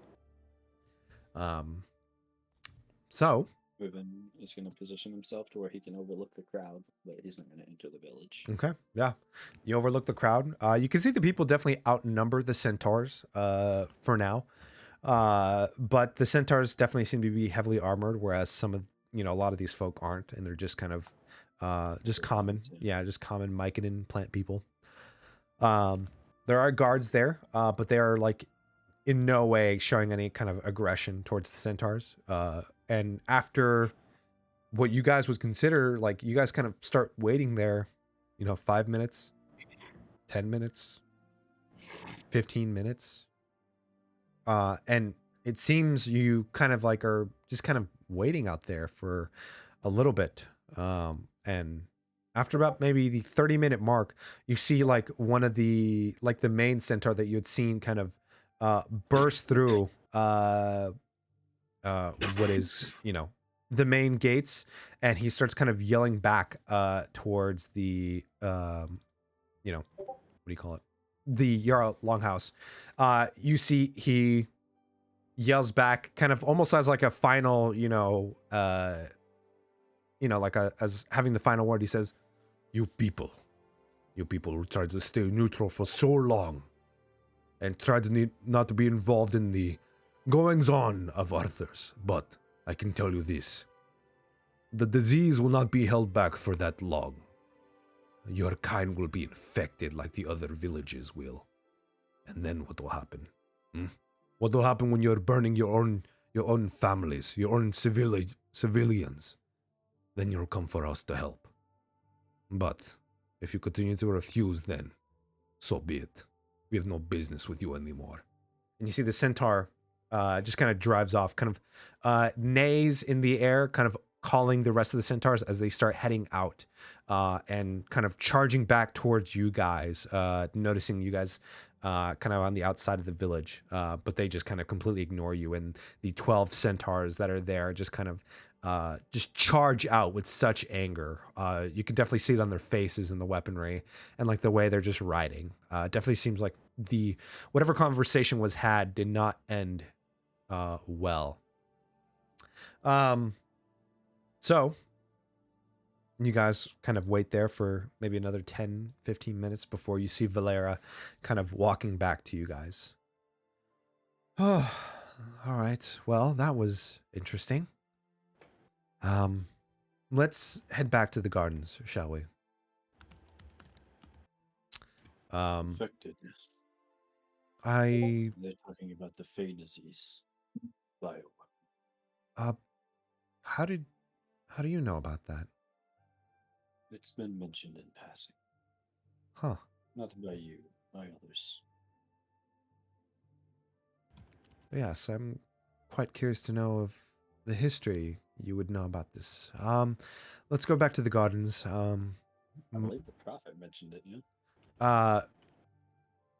Did she, or did I tell you that? I can't remember. Someone mentioned it because Riven mentioned that there were a lot of souls going, Fey souls. Oh, going yes, into the that's right. Shadow Yeah, Vale, yeah, my and they good. explained why. Yeah, my goodies. Yeah. Okay. So after another, I know something did. yeah, So. after another few hours, you guys head back to the gardens. You see Valera is a little stressed out as well. You see she kind of definitely has an anxious look, and she says, "So, my Gris mentioned to you about the disease." I am from the Shadow Vale. I noticed many Fey souls traveling in. I was curious as to why. Shadowfell. She mentioned it. You're quite a long way from home, then. Yes. He'll kind of symbolize his not point, but like display the raven encarvement onto his chest piece, with like the raven centered with its wings spread out on each side. It's very clear. He is a paladin of the Raven Queen. I'm not trying to hide it. That's, I had wondered why my Gris even let you all in here in the first place, but I wasn't one to question it. But what are you here for? Why did you come here? We kind of looked to the others because we were told that not everyone will take us to this kindly. That we're supportive champions. Does anyone have anything to say beforehand where he goes on? Because he will tell them. He's not ashamed. Yeah, everyone's pretty just standing back, just kind of looking at you, Riven. He'll just kind of turn back and be like, "We were supposedly chosen by something or someone." Wait, are you all the new chosen? What we've been told. It's boring. I thought we'd see more stuff. Huh. Well, that changes quite a bit. You wonder. Has this disease ever been tried to be cured through magical means? I mean, we've tried. Well, I guess I shouldn't say we, but I've seen people try quite a quite a bit. I know the Myconid folk are quite. They're quite useful in the alchemical processes with things of nature and the natural order, and I don't know if they even tried. I know there are other villages of Myconid, but I haven't really spoken or seen them. I've mostly grown up here in this village. So I haven't really traveled as far to see anything else. But I do know that, as far as I know, no one's been able to cure this disease. And it's just been spreading slowly amongst the Fey folk. So if anyone... Kind of hold out his hand and it'll glow a faint purple and kind of surround itself with shadow for a little bit, or like have shadows curl around it. You have the ability to cure disease with some limited magic. I wonder, would that work? Huh. It Well, is limited. You can only use it once a day right now. But if I expand my powers, I mean, no offense to you or your deity, but I'm assuming if its disease has been around this long, other chosen might have figured out the same and tried and possibly failed. But who knows? Maybe the Raven Queen might be strong enough to deter such a disease. But for now, all I know that it's just continually spread, and it's not anything. This is whatever this disease is has been perfectly curated to just continue spreading among the Fey folk. Does something we'll have to look into later then. Does Ubala know about this disease? Just curious. Yeah, you would have definitely heard and also seen, especially being part of the, the previous chosen through like the past century. Go ahead and give me a history check.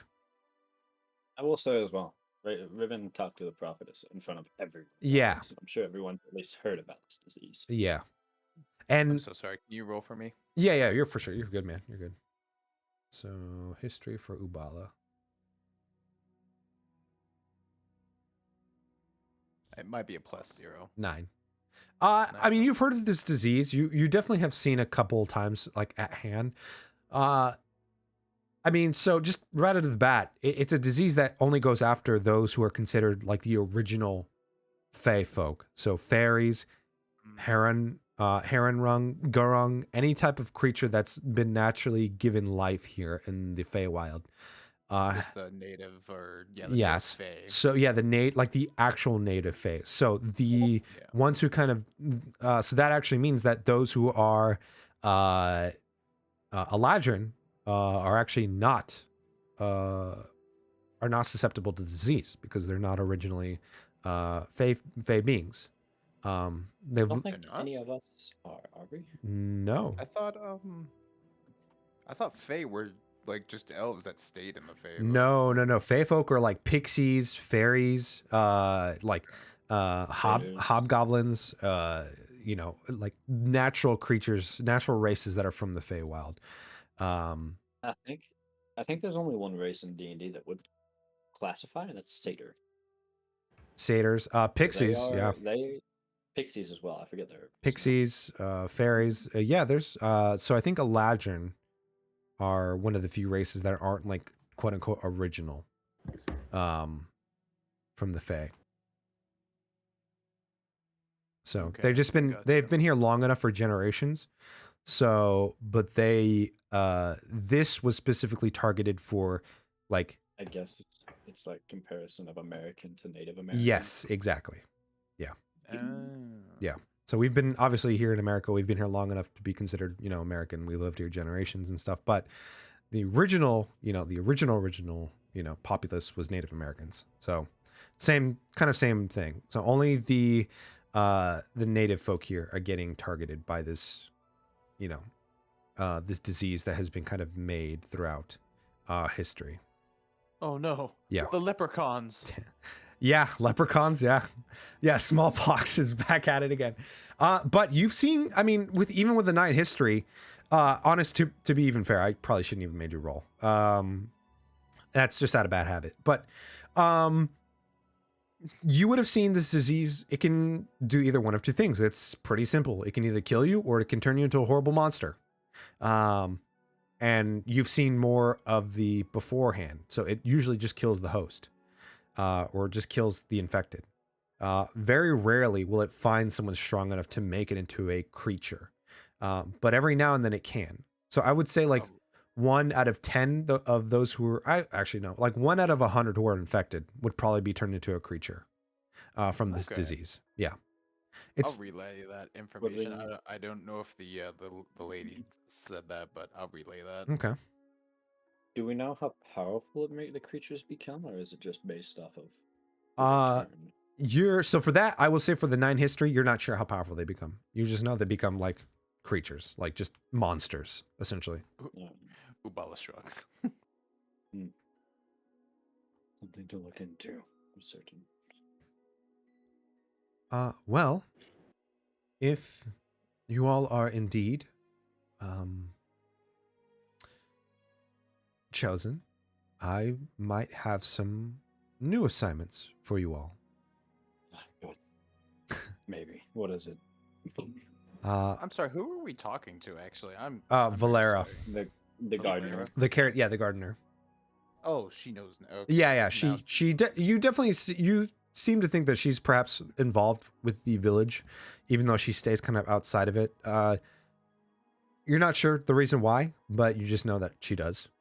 She Right. still seems to be accepted, like, or at least allowed to be in the village. But you still know that the Myconan folk are very much like xenophobic. They do not like anyone else other than their kind, or at least don't trust.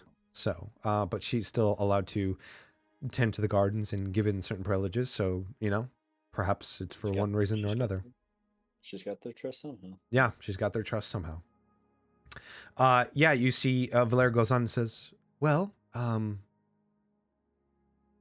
I wouldn't ask you to go investigate what's going on with these centaurs. I would hate to see what would happen if they've seen your faces and we go ask you to see what's going on. I would not intrude on them like that. They are very much possessive of their territory, and they're not beasts. They're intelligent. They can remember faces, and to be quite frank, some of you are more recognizable than others, or at least I can definitely remember your faces no matter what.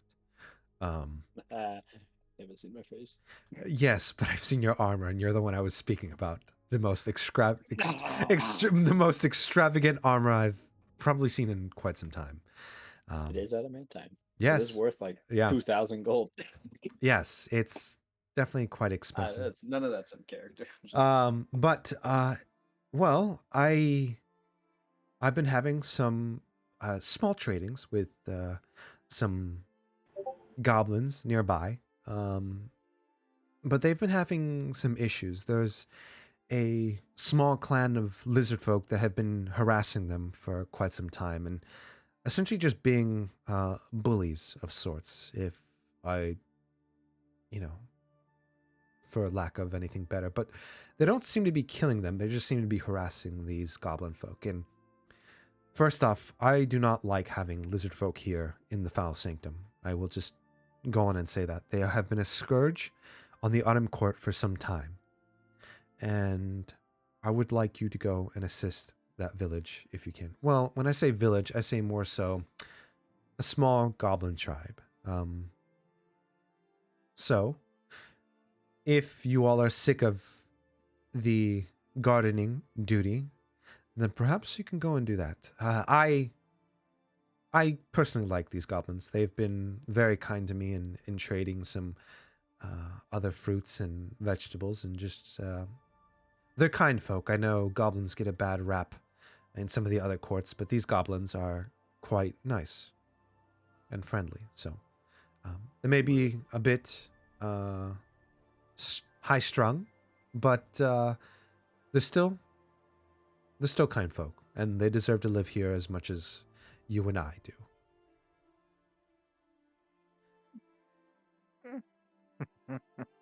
But if you could go talk with them and see what they need in their village, and in a few moments, I would be much appreciated, and perhaps I would put in a good word for you with my Gris, if you can go ahead and do this. Where are these goblins located? Well, they're about 3 days, I believe, southeast from this area. We usually meet in, uh, equal territory before we make the trade, and it's been safe for quite some time. But the only thing is, the lizard folk love to just be involved in their affairs, and they seem to, at least this group, seem to be a smaller clan of lizard folk that like to pick on these goblins and take things that isn't theirs. And I'm only one person, and unfortunately, like I mentioned before, the Mycodon folk don't want to get involved in anything, so I usually just give them some sort of ways to hide, but that's as best as I can do. But if you all are here, perhaps you can do me. Can you elaborate on the harassment, or do you not know? As far as I know, they've just been complaining that some of their clans people have been beaten. I don't believe any one of them have died. There's just been essentially coerced into giving them food and whatnot to the lizard folk, even though the lizard folk know they don't eat that type of food. They just don't want the goblins to have it. It's honestly, it's quite childish, but I'm not surprised coming from these lizard folk. They just seem to be not caring. Perhaps trying to starve them out to take their territory. I mean, they're not a big group of goblins anyway, so I'd be quite surprised if they could. Well, I hate the goblins. 3 days travel. Kind of look back to the group, see what they think. He's obviously not the group leader. Everyone has their own choice and everything. I like shrug my shoulders as long as I'm not shoveling dirt again. I mean, you could if you want. I wouldn't mind having more help here. No, I'm good. I'd rather kill some goblins. That's boring. Lizard people. The goblins are the ones we're helping. Yes, don't. All right, Yeah. backtrack. Lizard people. These are goblins. I'm a Yes, little racist. yeah. I just think they're little- I think she understands, considering she doesn't like lizard people. She was open like, I just don't fucking like them. Get them out of my country. Build a wall.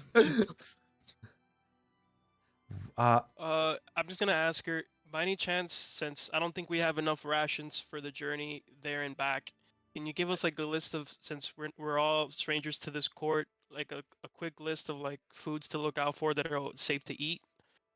Well, I mean, I could scavenge up some food for you all to take, but for now, I wouldn't know what to tell you, what not to take and what to Oh, take. please, just any help would be much appreciated. That's Can far you enough. advise, is there any fruit that you know, aside around here, that are not guarded by Fey? I mean, I don't know how often you would see Archfey around, this type of area, but I can't really tell you from one way or another. Like I said, it's quite difficult to determine what area doesn't have an Archfey and what does. Understandable.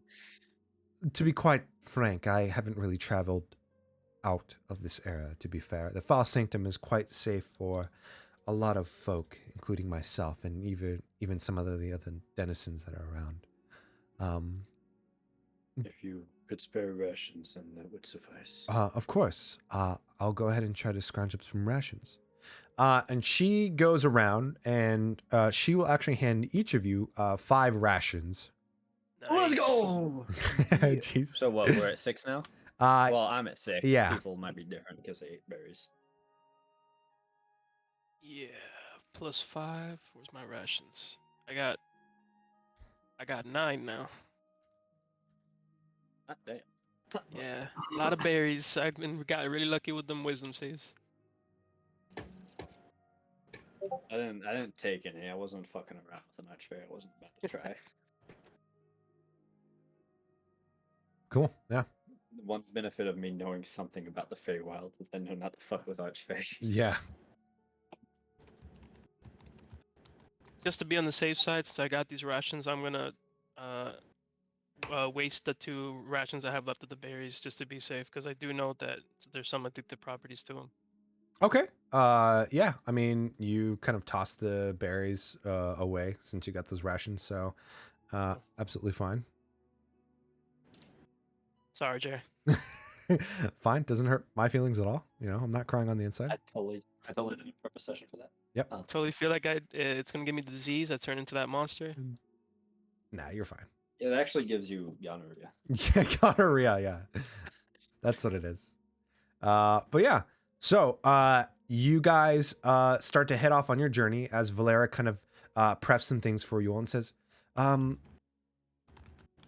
actually don't have anything for you all to contact me today or for on your journey. So I will just wish you luck and hope that you do not die. And perhaps we won't need a new set of chosen. I haven't lived that long, but I remember stories about the previous chosen, and I've heard the stories of others. So good luck and stay away from anything that, seems to be warm and welcoming, but is probably not. And thank you. And to you as well. Well. Thank you very much. Thank you. Evil grin.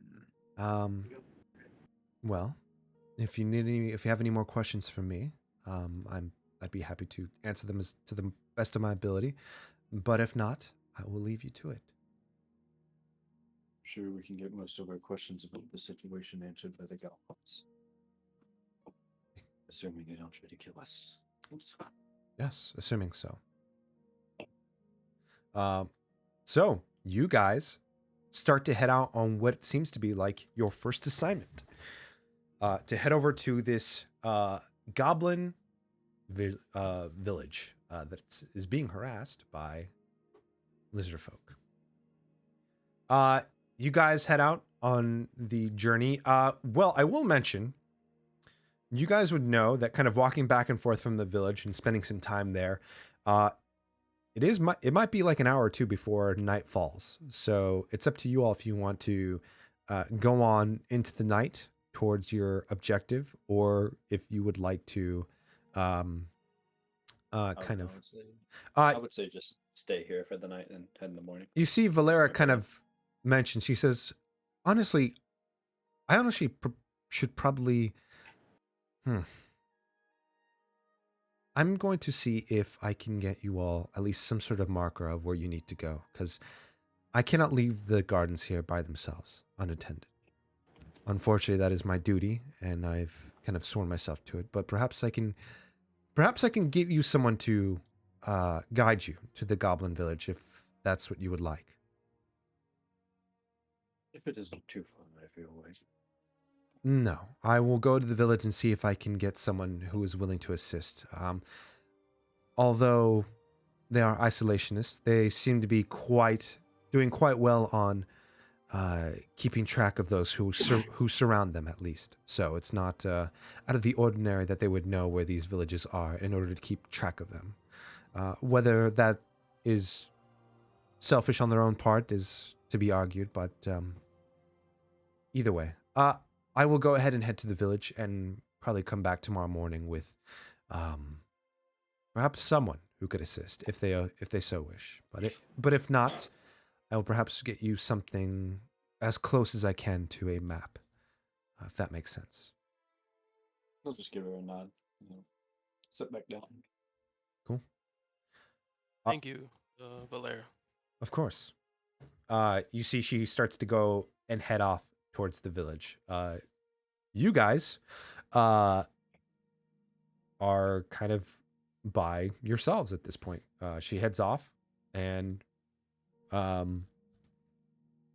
you guys are by yourselves in the gardens, and you have a few hours to yourselves before darkness, or you have a couple hours before darkness falls, and even more time before you actually need to go to sleep. So, Training on my end. cool. I'm assuming you guys train at least a little bit. Let's do it. And yeah. Any way you guys want to prep before you guys get going? Throughout the night. I assume we're staying at the garden for the night. Yeah. And not in the morning. Yeah. So I'm obviously through the night. I'm gonna try and contact him again. Okay. Go ahead and roll a religion check for me, please, with advantage still. I take a nap. Religion. I take Well, 12. Cool. Yeah, you're still not getting anything. Like, you feel like you just need maybe some more time, or perhaps it's just taking them a while to figure out throughout the many planes of which one you went to, since you're not where you're supposed to be. yeah. Um, you I'll know, just keep trying, see if I can't get them a beacon. cool. But Uh, I can. I will say, Leon, you do kind of notice that you are by yourselves, and the gardens, although closed, no one's kind of watching them.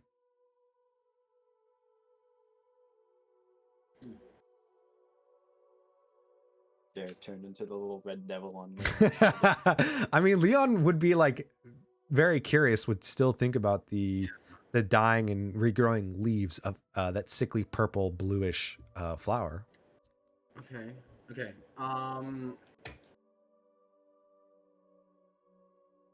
I wasn't here for the introduction of the. Does anything happen when you touch the water? No. So the only thing you'd notice is that when Valera was stepping on the water, it would stay perfectly still. There would be no ripples, no anything. The only way it moved, the water moved at all, was when the trees moved to block the way and regrow back to make like a gate almost. So there are, the trees and everything surround the garden into very much like a gated area, but the trees grow sideways, lateral, whatever, to kind of make it where it's pretty tight. Although perhaps you could squeeze in, or you can climb over the trees. But you saw Valera just standing on the water, just like nothing. Okay, I don't trust the water. Mhm. Let's see. What can we do here? All right. I'm gonna make a lasso, toss it, hook it with a large weight at the end of it. Okay. Hook something good enough on the onto a tree. Okay. And then let the counterweight pull me up onto the tree. Okay. Stone hits the water. Okay. We'll see what happens. All right. So you toss the stone into the water, and you can see the stone almost hits. It's going over. There's like it's like rope, right? The Yeah. rope is looping a branch. Yeah. Yep. Yeah. You just toss it over. Yeah. It's only about 20 feet tall. I mean, do you have rope long enough for that? I have. So you said that we could get seven lengths of spell components. Yes. And so snare has 25 feet of rope as a spell component. So I have 9 lengths of 25 feet. You bastard. Touche. All right. I will let you get away with that because I said it. Yeah. So you toss it over, and as the rock hits the water, it just smacks it like it's like concrete. It's just boom. Water does not move. Okay. Yeah. All right. I'm gonna climb the rope, get onto the branch. Okay. You climb the rope, get onto the branch. You don't sense anything. I mean, nothing moves. Seems to be staying all still. Okay, so let's say I'm like here then. Okay. That's a 20-foot.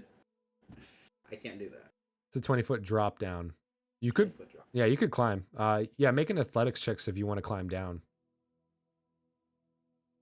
Well, it's a 20-foot like jump, Okay. Ooh.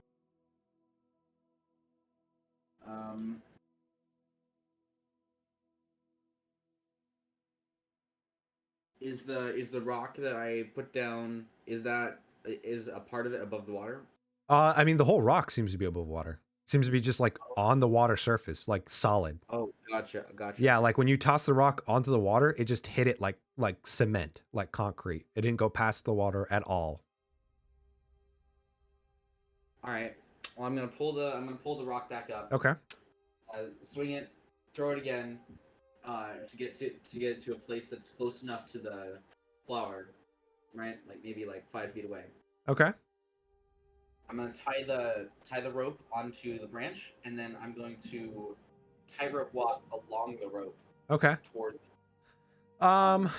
If you're gonna do that, let's see, because the rock would have to be pretty significantly heavy in order to do that without you pulling it away. Yeah. Make a strength check for me. Okay. Yeah, yeah, it's got to be a heavy rock in order to carry Leon's weight. Yeah. Strength is an 8. Let's just hold on. I need to make sure. Yeah, I'm not adding my. Or oh my god. Okay, yeah, I'll say you're able to do so. Yeah, you toss like this boulder like onto the actual water itself, and it just hits it like a thud. Definitely cracks the rock a little bit, but you think it's fine. Yeah, as long as I'm not standing Yeah. on the water, right? Yeah. The idea is I slide down the rope or I walk down the rope to a point where I go directly from the branch to the rock and grab a single decaying petal. Okay. I will say, in order for you to toss it that far, you would only probably be able to toss that rock like maybe 10 feet into the garden, like the actual garden itself. So you'd still would need, because it's quite a bit away. Yeah, you'd probably be like right there. That's probably what it'd be at. So, and you only see like the dead leaves surrounding this area here. That are, Come on. yeah, that's where the purple stuff is. Yeah, you'd have to get there.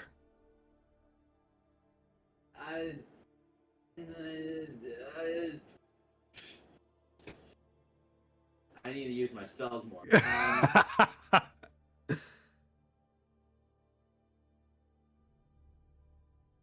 Don't worry, Ubala's still just resting. Are you resting on Leon, Ubala? I'm resting wherever I'm available to be Oh, resting. okay, all right. I'm assuming it's not on Leon. No, not on Leon. I'm just okay. sitting there watching everybody for fun. Okay. This is my duty as a guide. I mean,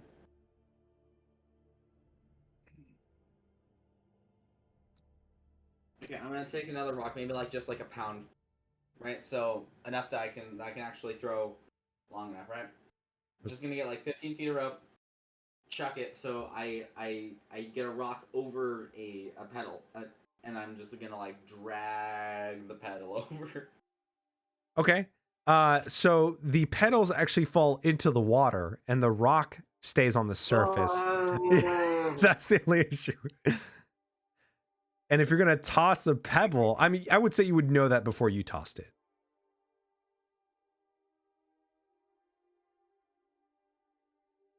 So yeah, you see the petals, like the actual dying petals, go into the water and land at the bottom of like this small pond.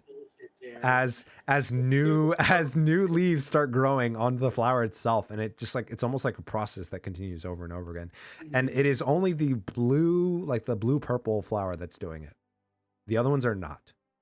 Right. Yeah, I should have thought this. All right.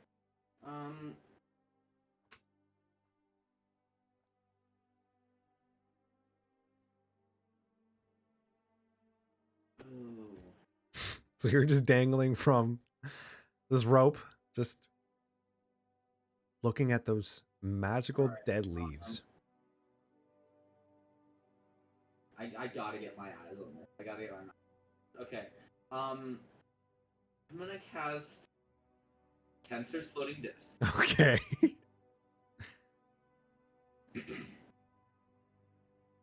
Wingardium Leviosa.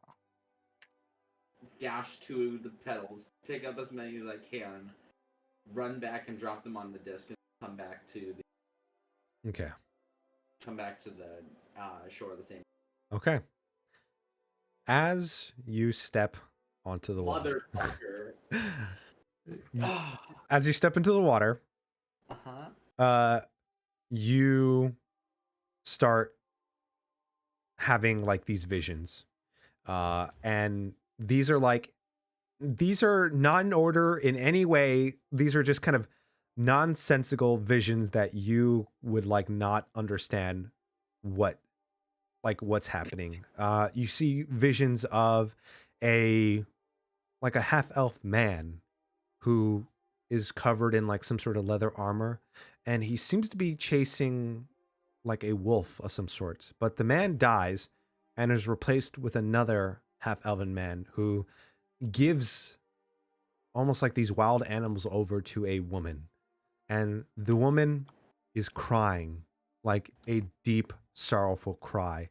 And she's crying so much that she sees her skin turn pale. You also see these creatures that were given to her spread throughout the land. Not only that, but you also see what looks like to be alongside this half-elven person, a dwarf. That looks like he's a representative of some sort of deity. He looks like to be either a paladin or a cleric. You see what looks like to be a man who is covered in weaponry. He's got scimitars on his side. He's holding a pike in one hand and a shield in another. He's got kind of a little bit darkish skin. He looks humanoid, but he has like a little bit of curly black hair, and wears this armor that looks unrecognizable. Does not look like any armor that you've ever seen, or at least intricate wise. Like, just doesn't look like any of that. You see a woman with kind of like a snowy white complex, and almost made out of wood, or some sort of like nature-based creature that seems to summon like blizzards all around her. And you see last is this gnome figure, kind of standing, huddling in a corner, asking for help. And you can see these 5 figures kind of standing amongst themselves, and all kind of encompassed in the hands of someone. The hands you don't recognize. They're almost like, they definitely look long. I would say, no, you know what? You're kind of like, this is going through your head within seconds, but you just see like they're in like the hands of someone, these 5 figures.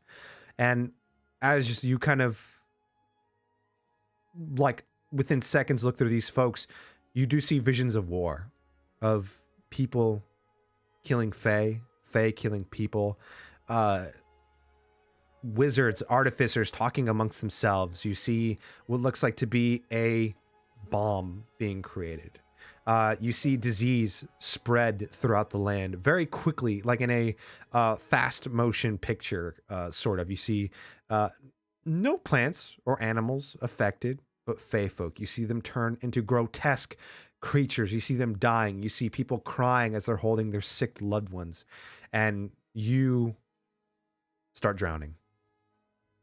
Go ahead and give me a wisdom saving throw, please. God damn it, JR. Okay. 18. You feel yourself starting to drown as you wake up from these visions, and you don't see anybody in the pond with you. You just see yourself kind of face down into the pond. And the rest of you, this is happening way too quick, where Ubala, you would be the first one to notice that as soon as Leon gets like into the water, they don't come back up from the surface. And they don't come back for like a minute, 2 minutes. And right when you get right when you get that panic, Ubala, right when you say my friend, you just see Leon break the surface, and Leon, you are scramming to get back onto land, or at least Leon hops directly onto his tensor floating. Yeah, you get on your disc as you start coughing up like what looks like the pond, like water, and you do see now that the water is being rippled. Never mind, they're fine. I would say the last thing you would hear is the phrase, "The harvest has reached its end." So, Leon, you kind of like, and the way I ordered it wasn't like in that order, but you got like a jumble mix of it. And you're kind of like, you're not even sure what that was. It's very much like maybe a hallucination. Who knows? Like, that was trippy, and you don't ever want to do that again, because that was, you were going to drown in there if you did. Oh man, that's just like that time my brother knocked me on the head and killed me. Jesus. Yeah, Ubala, you're like, you see Leon don't come up, and then like the last minute you're about to say something, and then they come up. You're like, okay, no, they're fine. Never mind. Leon, Yeah. Yeah. So I wrote down about 75% of that. That's I love fine. I'm making a character who's taking notes, right? But also I'm simulating his imperfect memory by not No, writing that absolutely. out. That's fine. Yeah. Cool. Funniest shit ever is that Leon just straight up. The only thought going through his head right now is, but what about the biodiversity? What about the biodiversity? Yeah, this is a strange kind of pond. Could be shit. Okay, yeah, no, I'm getting out. Yeah, cool. You get out and you are soaking wet right now. You are covered in just water. But yeah, Good, you should dry off. Really? Really? I couldn't tell. Wow. Wow, where'd you figure that out, huh? Oh, I figured it out right here in my sleeping spot. Can I use her as a towel? No, You're really rude, you know that, right? I know. Use one of the others. They have more dry material. One of them is covered in full armor, and I already hate them because they don't show their mouth. Well, the rest of them have clothes. I do not use them. Oh right, you're like doing the Pooh Bear logic thing, right? It's either a shirt or pants. One of the two. Why would they have those? Right. Right. I yeah. have luxurious fur. And this is why crocodile leather is oh, what's the word? Oh no. Not absorbent of water. Let's go with that. Okay. Maybe. I don't know. Whatever, it's fine. So, as for the rest of you, what the rest of you guys doing is like you just see Leon soaking wet, just coming out of the forest I'm just or normal, guys. the gardens. I ain't gonna say I approve, but I make my business. Okay, cool. Yeah. You see Neve just looks up at Leon and just shakes her head and then just goes back to sharpening her weapon. You have a nice swim, though. Saw a bunch of garbled nonsense in the good way, but you know, I don't know. Garbled. I expected something different in the world. Oh, and actually, by the way, Leon, I would say because you got an 18 wisdom, you know, the only figure you would have known from that vision would be the, at least, I guess you would have seen his face before since you lived in like the summer court, which, compared to the autumn court, the summer court's a lot more, like a monarch hierarchy. There are a couple cities here and there. People live there, but there are like, it is a very stern, strict place to live. It's very much a dictatorship. That's kind of people who live there, but it is very like the most civilized hierarchy of the courts. The summer court is, but you roll me a history check. Is it like a feudal Awesome. autocracy? That's the one thing kind I'm of not proficient in. What was that, Riven?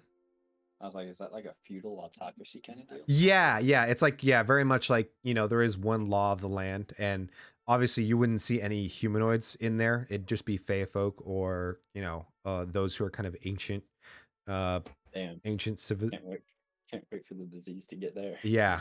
But with a 12, he looks familiar, but you can't place your hand on it. But I would say, so you would recognize the man or the humanoid or human with the darker skin and the curly hair, who was like, Master. yeah, with like a whole bunch of these master weapons.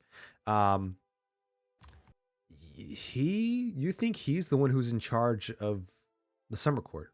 He is essentially the king of the Feywild, and maybe even an archfey, but you're not sure. I am the king under the mountain. Human or humanoid? Human from what Leon would see. It was a human. Very typical for a kingdom to be ruled by something that someone that isn't of the same. Yeah.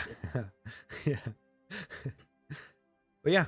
Oh, he's that and, guy. And you would assume that whoever's in charge of the summer court is pretty much in charge of most of the other courts as well. Unless otherwise stated. So. Wait, is this? I mean, no, we didn't see it. So. Mm-hmm. Yeah. Yeah, no, Leon's not gonna say anything. Cool. You guys start to settle down and head to bed as the sunrise turns into night, back to sunrise within, a matter of hours. And for those who are trancing, anything you guys would like to do with the extra time you have, or you can just wait. I believe we already did my stupid little prayer thing. Oh yeah, you did. Yep. Okay. No, not really. Okay. Vex, would Yeah, you? nothing for me. Unless Cool. I can put more training hours in, then no. I mean, yeah, you can if you want. That's fine. Oh yeah, I guess I'll do that just to train and meditate. All right. I'll work on acrobatics again. Cool. I'm going to the bathroom. Sweet. More training. My training arc, boys. All right. You guys are up and awake. And as you guys are kind of waking up, you see Valera returns with a mushroom folk. Doesn't seem to be like equipped with any weaponry at all. But he is. Let's see. That's not the right thing. And this. So run. Yeah. So, you. Oh, the oddly creepy. Yeah, you see this oddly creepy looking kind of Mycadin person. You would notice that a lot of them look like this. They look like just straight up mushroom people. Like they are, they have pitch black eyes, and some of them have mouths, some of them don't have mouths. You can see this particular one; he does not have a mouth.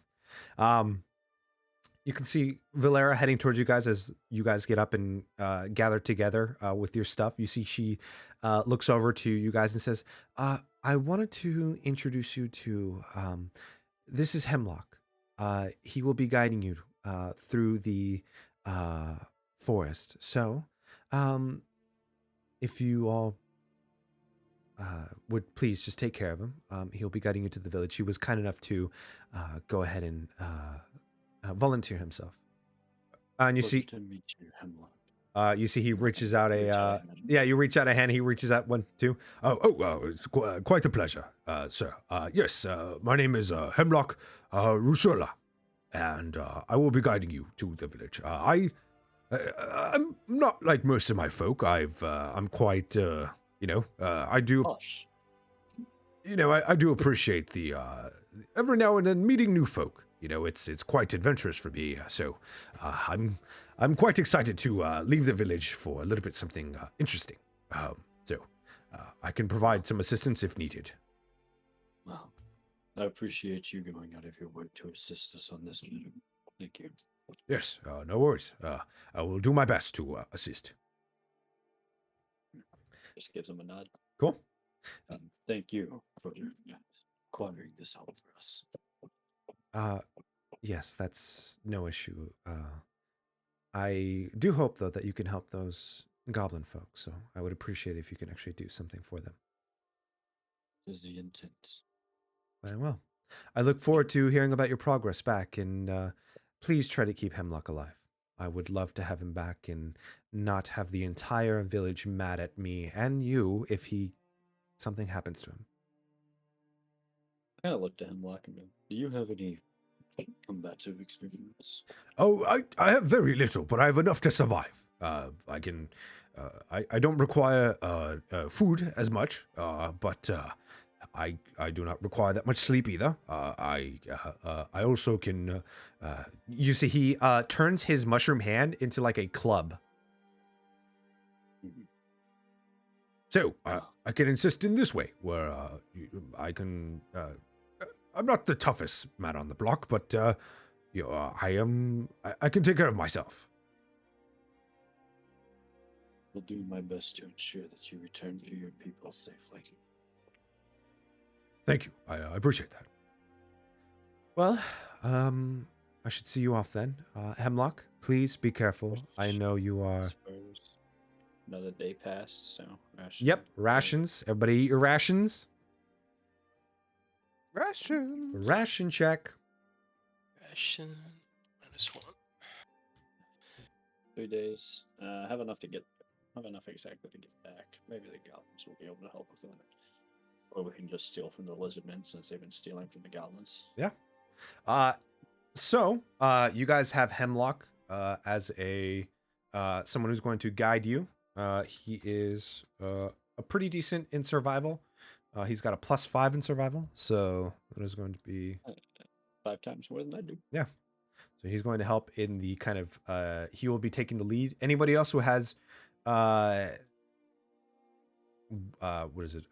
Proficiency in survival can assist him. If not, then you know it is what it is. Yep. So okay. So you guys start kind of packing up your things and eventually head off towards the southeast direction. You see Hemlock kind of does have like a small little pack with him, but it seems to be more so of like little knickknacks of things, not necessarily anything he needs, but things that he just likes to carry with him around. Yeah, he's like, I introduced myself, but I don't think I got the rest of your names. You, sir. My apologies. Riven. Riven. Oh, nice to meet you, Riven. Aladrin, the weird-looking one. I guess there's... My name is Vex. Vex. Nice to meet you. And this pet cat? That is rude to call me a pet. Oh, excuse me, I did not notice you. I thought you were just an animal, but... I tease. I am the radiant and bewildering Ubala. Oh, are you... And then I'm gonna hold out my paw to like have it kissed and turn my head away. He just shakes it and then just lets it go. That's Wix. Oh, He okay. doesn't have a mouth. Yes, no, I don't have a mouth. I can't really do anything like that. I just speak out of my pores. I understand. I understand. yes, I speak out of my pores. So yes, you know, that's how I speak. And I don't think I've met this one. And he just points to the orc and shake hands with Neve as Neve introduces herself. What was he about to ask me? He was about to ask me if I was something. Oh, he's like, yeah, so you were Tabaxi. No, I am a cat. Oh, I'm even more confused now. Right. Well, I'm back. What does Hemlock look like? so Hemlock, let me go just put a picture of him on the thing now. He is a mushroom. He's a mushroom He man. better have. He No. better have a fucking mustache. Does he have a mouth? No, he does not have a mouth, actually. He's speaking out of his pores, or whatever the fuck I said. Does his mustache move when he talks? Yes, he's... Skills. You see as like, no, I don't have a mouth. Oh, I didn't catch your name there, good sir. That's not important. How are you speaking? Well, I actually make vibrations through the inside of my person, and it echoes out throughout the many pores that I have in my system. So I actually do not even eat. Yes, I don't actually eat anything material. So I actually suck nutrients from the ground as I sleep while I. Can you connect to the mycelium underground? It seems pretty likely that your whole village talks to each other underground. Down and connect yourself into the roots. Well, yes, like a plant, but I gain, I get my nutrients from the ground. So sometimes there are dead things in there that we can eat from, those things that have decayed, but usually the ground is enough to suffice. I like you, you speak well. Oh, thank you. You too, sir. We should carry on then. Let's not waste any more time. We have a village of goblins to assist. Not kill? No kidding. Anyways, you see he starts to head out. You guys start to go out into the forest. Vex, can you roll me a d20 for today's encounter? 10. Perfectly average. Go ahead and roll me. Perfectly balanced. Yeah, as all things should be. Travis. Go ahead and roll me a 1d8. What's the Fey version of Travis? What? It's Travis. Travis. Dra- He's like Travis, but he's larger. I thought about. Never mind. It's just another Travis. Repeating characters. Cool. So, your guys' travel from there, you guys start heading out, and so southward or southeast, you guys start to kind of see that a lot of this area is mostly just kind of woods. Not anything crazy. It's, trees of different colors. Some of the grass is greener. Some of it starts getting a little bit yellow. But Marvelous Marvin is mess. I don't know why, but I don't like that name. Marvelous. What was it? That's my version of Travis, basically. Marvelous Marvin. Marvelous Marvin and his magnificent trinkets. Yeah. Hey, everyone's got one. I mean, marvelous. So, what's his name? Marvelous Marvin. Marvelous Marvin's and his machinations. magnific- Oh, that's a good one. Yeah, machinations. Yeah, machinations sense. Machination's a good one. He sold someone a sword once who could turn tiny. The person didn't turn tiny. The sword turned tiny. I gotta go find water. Yeah. I look so old going down the stairs. Sweet. I'm just waiting to hear him tumble and fall. I know. Where's my old cane? Yeah. So, as you guys are kind of heading down onto the, whoa, that is not the correct thing. Cool. He pulled up the ancient dragon stat blocking. so quick. Yeah. Yeah. No, you are not fighting. Something relevant for later, definitely. Yeah, you are not fighting a Tarask right now. That's not correct. I'll beat it. Watch me Totally 1v1 it. balanced. Yeah. Totally. Hold Totally on, baby. balanced for level 1. Totally balanced as all things should be. Just give the ranger a magic bow. To be and fair, I a did way to roll a fly. 1. Tarask makes sense. Yeah. Leon does not do bows. It's just give someone a magic bow and a broom of flying. Trask can't do shit. Yeah. So, as you guys are kind of walking along the road, you guys would start hearing what sounds like not, I guess, feasting would be the proper terminology.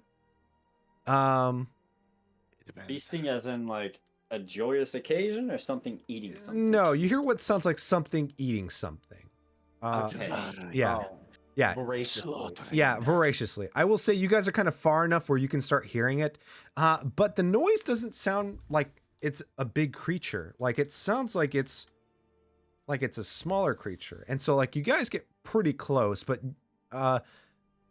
what's everyone's dexterity? 14. 14. 8. Okay. Let me see. I think it's like 18. Gotcha. What the fuck is it? 17. 17. All right. Yeah. So, as like you start approaching closer to what you would imagine is, the source of the noise, you hear. Oh, I forgot one more thing. Yeah, you just start hearing like what sounds like something eating something else. Those things. You kind of hear it coming from like around the bend as yeah, you're just they don't seem to notice you at the moment. So you guys can give me a perception check as like you come around the bend and just already start hearing shit like go down. What is that? So with an 18 perception, you look over and Ubala, yeah, Vex, yeah, you'll notice it for sure. You guys notice like these little flying creatures. They look like they're humanoid maybe? Except they're really tiny. There he is. and you see they're currently feasting on a horse of some kind. I'll kind of It's fucking place my fairies. hand on Hendrick's shoulder and lean down and kind of point that out. And what is You see he goes over. He'll make a perception check. See what he gets. Okay. You see he says, "Oh no. Well, it looks like those are pixies. But they seem to be sick, in a way. Ah, shit. We will. think disease could have got them? Leon snaps his book closed. He wasn't paying attention. You snap your book closed, and you hear like the munching stop, and you hear like, All right. and you guys are. I probably shouldn't be actively talking, making like verbal notes Uh, while I'm hearing things starting to come towards us, but I still am. yeah. This is all character, by the way. Leon's saying all of this. He's just like full on. You see, Yeah. Hemlock is like, yes, no, we're indeed going to have to destroy them, or else they will spread the disease. So, everyone, let's put on a good show and go ahead and show. yes, put on a good show, please. And yes, let's go on. You see, he is the first one to run out of there. Towards the big... I was actually. Hold on. I'm going to stop him. I'm going to Okay. stop him. All right, you stop him with and the. be like, Okay. "You are Fey, are you not? Perhaps you should stay out of this combat." Oh, yes, perhaps you're right. Okay. Yes, indeed. Leon tosses up like a full plank of dry autumn he stole off the ship, and knocks off 3 splinters, casting magic stone on them. Okay, magic stone. Cool. Sweet. So everyone, go ahead and roll initiative. As you guys encounter these kind of decrepit fairies or pixies. Sorry.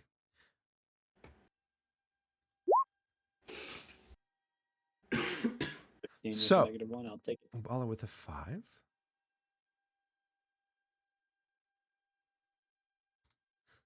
Riven, what was your initiative? 15. 15 for Riven. Let me roll for Neve. 12 for jokes. Ooh, Barbarian got a 5 as well. Ubala, I'm assuming you have higher dex. I rolled a 5. What's your dexterity? 3. I have a +3. Okay, yeah, so you'll go first. There's no Dex is innately high. Yeah, Leon, what's your initiative? 18. 18. Nice. And then Vex, what is your initiative? 12. 12. And then I'll roll for the Sorry, guys. Leon is such a dumbass. and then I'll roll for the corrupted pixies. Oh my god, they got a 5 too. What the hell? But they got a pretty high dexterity, so. All right. I'm going to get some music.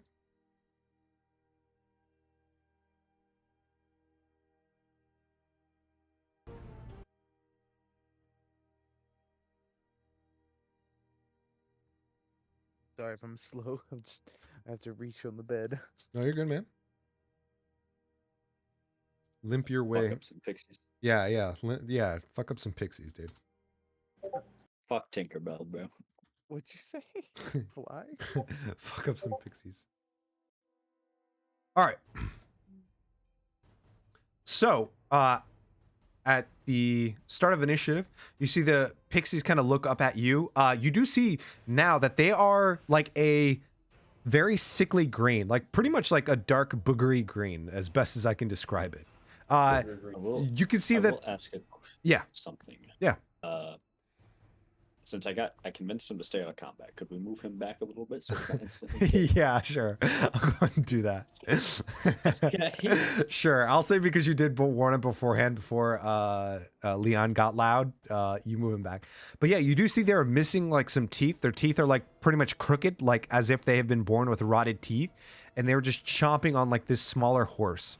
Definitely looks like a baby horse that they're currently chewing on. Yeah.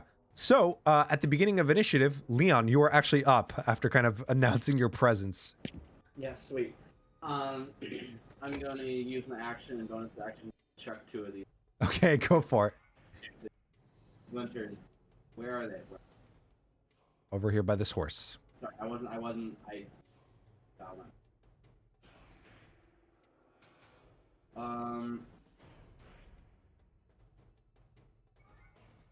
don't see them.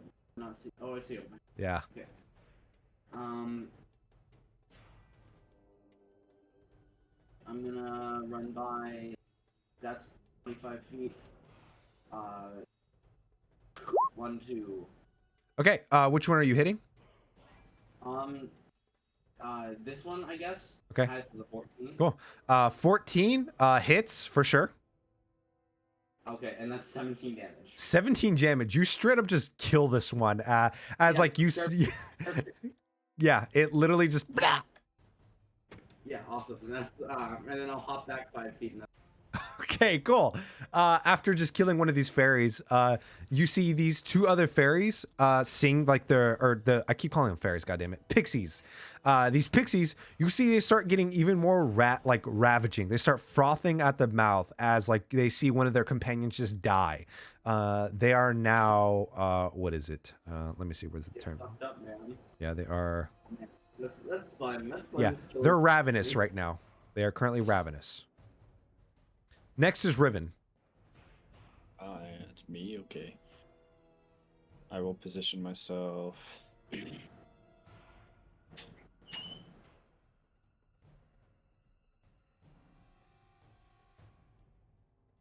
Yeah, I'll position myself right here in front of Leon. I'll position myself right here, Leon. Okay. He'll have his glaive at the ready as he draws it out. He'll point his hand towards one of the pixies, and I'll shoot. He'll summon this black flame with a little purple core on the inside. Okay. And shoot a firebolt at the blue one. Cool. Go for it. 23 for 5. Cool. 23 for 5? Yeah. Yeah, your fire damage does what it's supposed to. It definitely hits it and it'll take it. All right. As for bonus actions, don't have any yet. Don't believe. Yeah, no, that'll be my turn. No, I could. Nah, I'll hold where I'm at for now. Okay, cool. That'll be my turn. Yeah, you guys do have your hero actions. Remember that too. After that, it is Vex. Vex, you're up.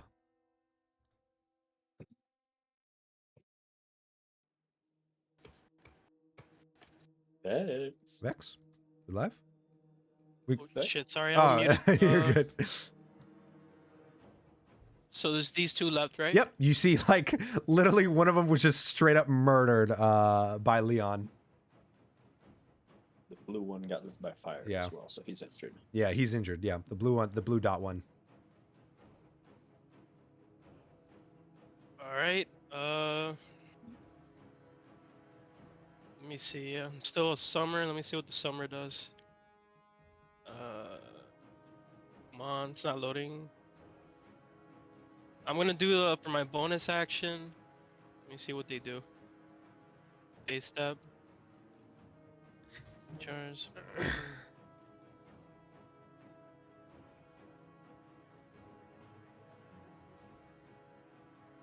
I can't find it. I'll be better prepared next time, so I'm just gonna take a shot at one of them. Go for it.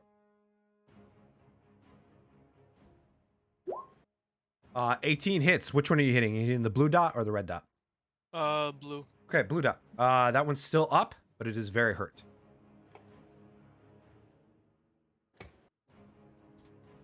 All right.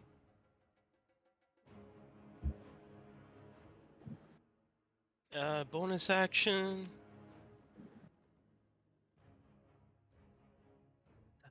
Saving throw DC. That's my turn. Okay, cool.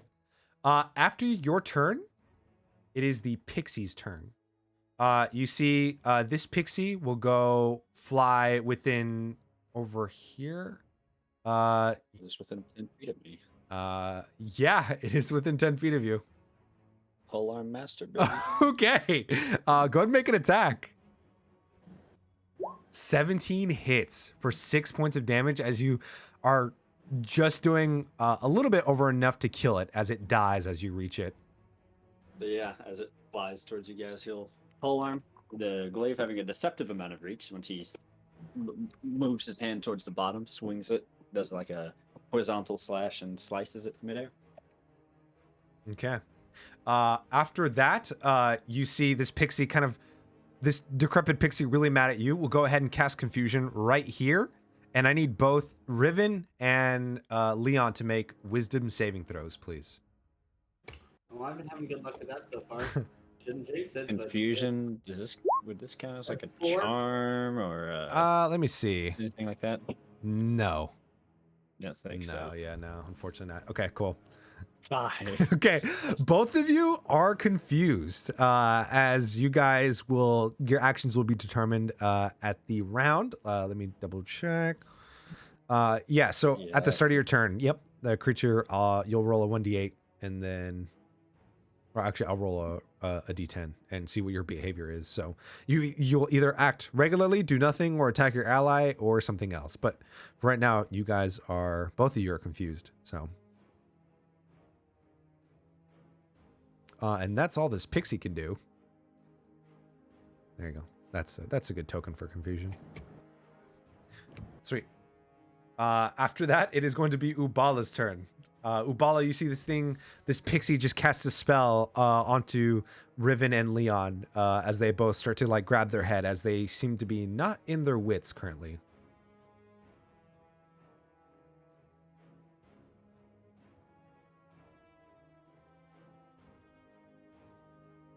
Ubala? Bala. Oh, he died. Are you whispering at him? He's a cat. Okay. He's a. Here's what I'm gonna have him do then. He's gonna go ahead and let's see your speed. Okay, so he does have. Okay, Ubala does have. I believe. Yeah. Mechanically, what are they mechanically? Are they a tabaxi? No, they are like a cat folk. Feline agility. Yeah, they're technically a tabaxi, but they're like, reflavoring it to be not. I know mechanically yeah. though. Okay, so I think Ubala right now has a speed of 40 feet, so Ubala can actually go over here. And we'll try to hide into the brush. Oh, no, wait, they can't hide right now because they're only one level. Yeah, they'll just go straight up and just... No, Ubala would be a dick. Ubala's going to stay back and see what'll happen first. Because that's what Ubala would do. Yeah. Next up is Neve. Neve will be the one to actually do something. Neve is going to go ahead and run up to the ferry and going to go ahead and make a strike.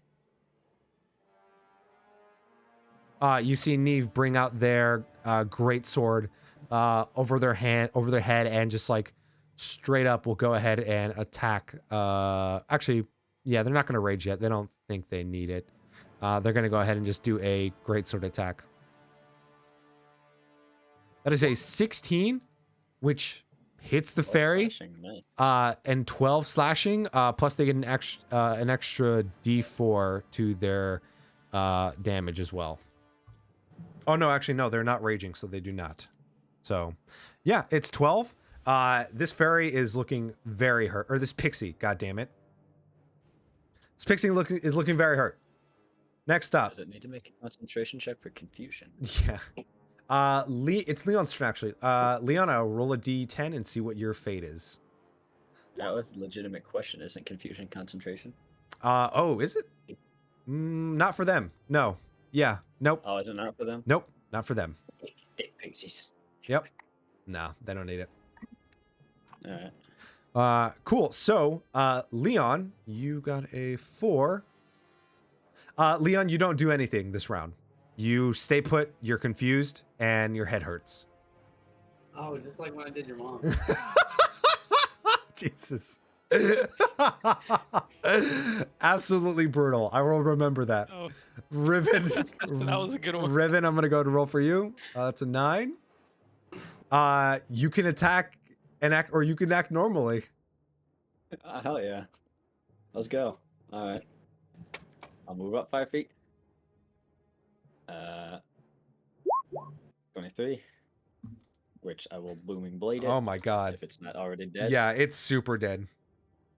So he would have booming bladed anyways. For what you see, the blade of his glaive kind of gets sheathed in this shadowy black purple with a mix of like glowing purple energy, and as he slashes it, it does seem to start leaving a somewhat lingering effect of the magic, though it fades away as the creature dies.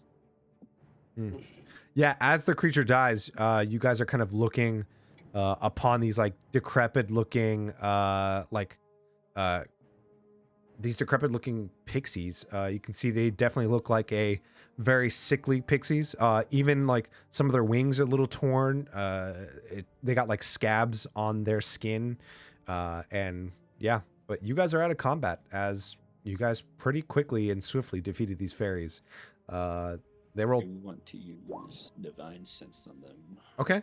To see if you can detect if they are If they're undead yeah. primarily. No, any of them. No, they are not undead. No? Okay. No. Nope. They are just sick pixies, apparently. How small are the pixies? They're tiny creatures. I really want to use my monster. Just wanted to make sure. Yeah. So they were undead. Yeah, the confusion kicks out now. Now that the pixies are dead, you're back to. This disease, did it spread to the wings too? Yes, you saw it did spread to the wings as well. I want to pluck all of the wings and I want to collect them. Okay. Yeah. As you start plucking the wings, why didn't it add anything? Oh, I have gloves on, Jer. I have gloves on. As you start doing that, you see Hemlock says, I was actually thinking that we would burn these bodies. I don't want any interaction with them whatsoever. Please, if you don't mind. Please, burn the bodies, but I am keeping the wings. It will be in a safe vial. Look, not to be rude, I don't want to intrude, but I would. Oh, please, do not intrude. Please, look, I could be infected, just so you know. Well, if you're infected, you're dead already, so it's problem solved. Well, you might get lost if you kill me, please. No, I didn't say I was gonna kill you. I'm just saying, if you're infected, you're already infected. Come now, Vex. A disease is a dangerous thing to mess with. Just burn the bodies. We need to study the disease. Well, I'm sure there's other ways we could do that, but for now... It's already inside a vial. It's not going to spread. If we got in contact with it, we were already in contact with it. Okay. If you insist. It's in a vial. Okay. Riven's not going to stop him from collecting the vials. Okay, cool. Obviously. He does agree with, like, hey, we should study this. After that, though, he is going to... Yeah, no, but yeah, for sure. But you can definitely see this makes Hemlock very nervous. Okay, let me just... So what I did was I plucked all the wings. Okay. Put them together. I started folding them slowly until they fall off in one single vial. Okay. And made sure there's a really good seal. Gotcha. You do notice that as like you fold the wings, they do kind of crackle like dust, like salt almost. Oh, that's fine. Even better, a powder form. Yeah. But it's all in the vial, one single vial. Cool. Sweet. And then Riven is going to request you throw the gloves in the fire. Yes, throw your gloves in the fire, please. That would be great. Give me a new pair of gloves. I throw my gloves in the ground. Cool. You throw it on the ground. Buy you a new pair. And I will turn to Hemlock and be like, I understand that this may make you uncomfortable. No. Researching a disease may possibly be the only way to stop. No, yes, I understand. Yes, I know. I'm just a bit fidgety around these things.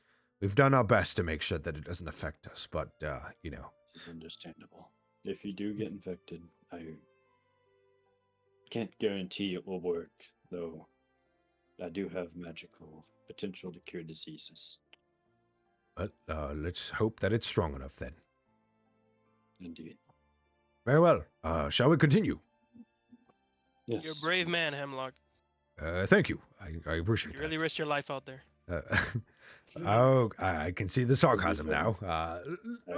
What sarcasm? What? I will kind of look at Vex over my shoulder. I did request him stay out for the disease. Yes, I don't want to get into contact with these. I didn't mean the fight. I meant like allowing me. Yes. Okay.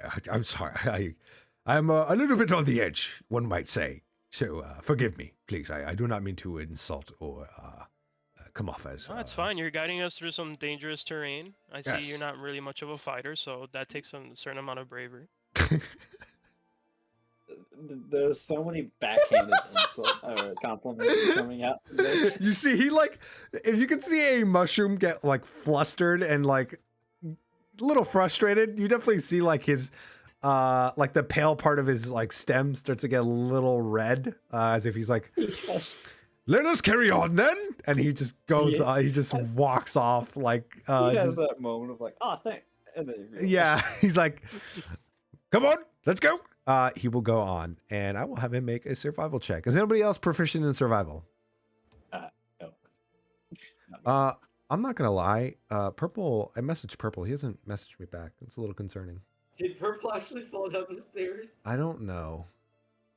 All right. Well, we'll continue. We'll see what happens.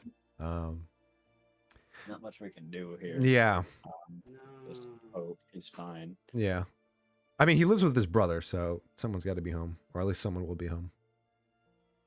It's not like he lives alone. So, he'll make a survival check as he goes off, and kind of guides you guys. All right, that's going to be an 8, and plus his 5, that's going to be a 13. So, 13 is pretty good. It's good enough to kind of keep you guys on track to continue onward towards the this goblin village. As you guys continue towards the village, let's see. Leon, can you go ahead and roll me a d20, please? Yeah, sure.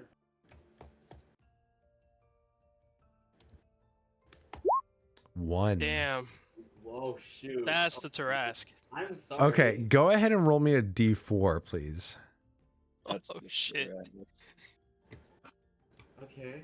The hunt appears. Okay. 3. All right.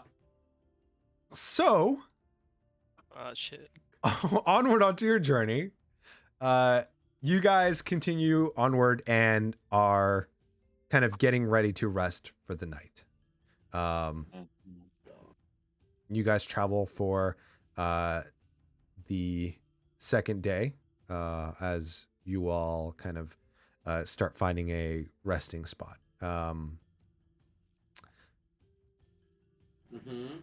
You guys go to sleep, but I'm assuming you're keeping watch. Naturally, outside of different terrain and all that. Naturally, someone probably is. Okay. All right. Who's I gonna would keep watch? I mean, I guess we could just keep doing the same thing. I'll take the first one. Vec takes the second one. Guess we just need 2 for us. Sounds good. Okay. So insanely good dark vision. All right. So so who's keeping first watch again? I'm sorry. I'll Revan. go first, yeah. Okay, Riven. You are going first. As you are kind of as you're keeping watch and setting up, wherever you need to. Everyone is starting to head to bed first. You see Hemlock is kind of plants himself on the ground and like stares directly at where the moon would be. And that's how he trances. You see he's just kind of dead staring. He just plants himself in the ground and just dead stares. Go ahead and give me a perception check, please. Nice. I've actually been rolling pretty well on those perception checks. 20. 20. Jesus. Yeah, that's good. Yeah, +2. I've been actually rolling pretty well on all my checks for the most part, excluding religion. Basically. Yeah, for the religion, yeah, you have not been rolling well. To be fair, I have a -1, so some of them haven't been bad. It just Okay. gets lowered. Let me go ahead and get this out of the way. We're gonna keep the same map, and if so, should we position ourselves? Yeah, I'll say. Yeah, I'll say you guys can keep the same map. Okay, I'm so gonna position myself over gonna go here into under this tree, just in case, where I would be. why is it taking forever to roll dice? Don't know why it's doing that. Okay, all right. So you're keeping watch, with wherever you need to be, wherever you guys are at. You guys are kind of together, just kind of resting after having a second day on the trip. You do notice How many days has it been? it's been 1 day. I forget a ration. Oh yes, yeah. You guys need to ration up too. Okay. I I forgot if we did a ration for this day. don't think you Ration. did. I'm pretty sure we did. Seven. 'Cause we did one while at the. We did one while we were at the. Yeah. The garden. I think that's the I last mean, one. it's only been 2 days, right? So just 2 rations have been used. Yeah, 2 rations Yeah. have been used. Yeah. All So, right. yeah. So you notice, like another set of smaller creatures coming up on you.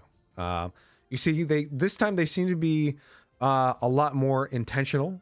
But like where you guys are kind of camping out at the moment, you see they're kind of slowly trying to sneak, but they rolled an 8, or sorry, they rolled a 3, and so you definitely see them coming.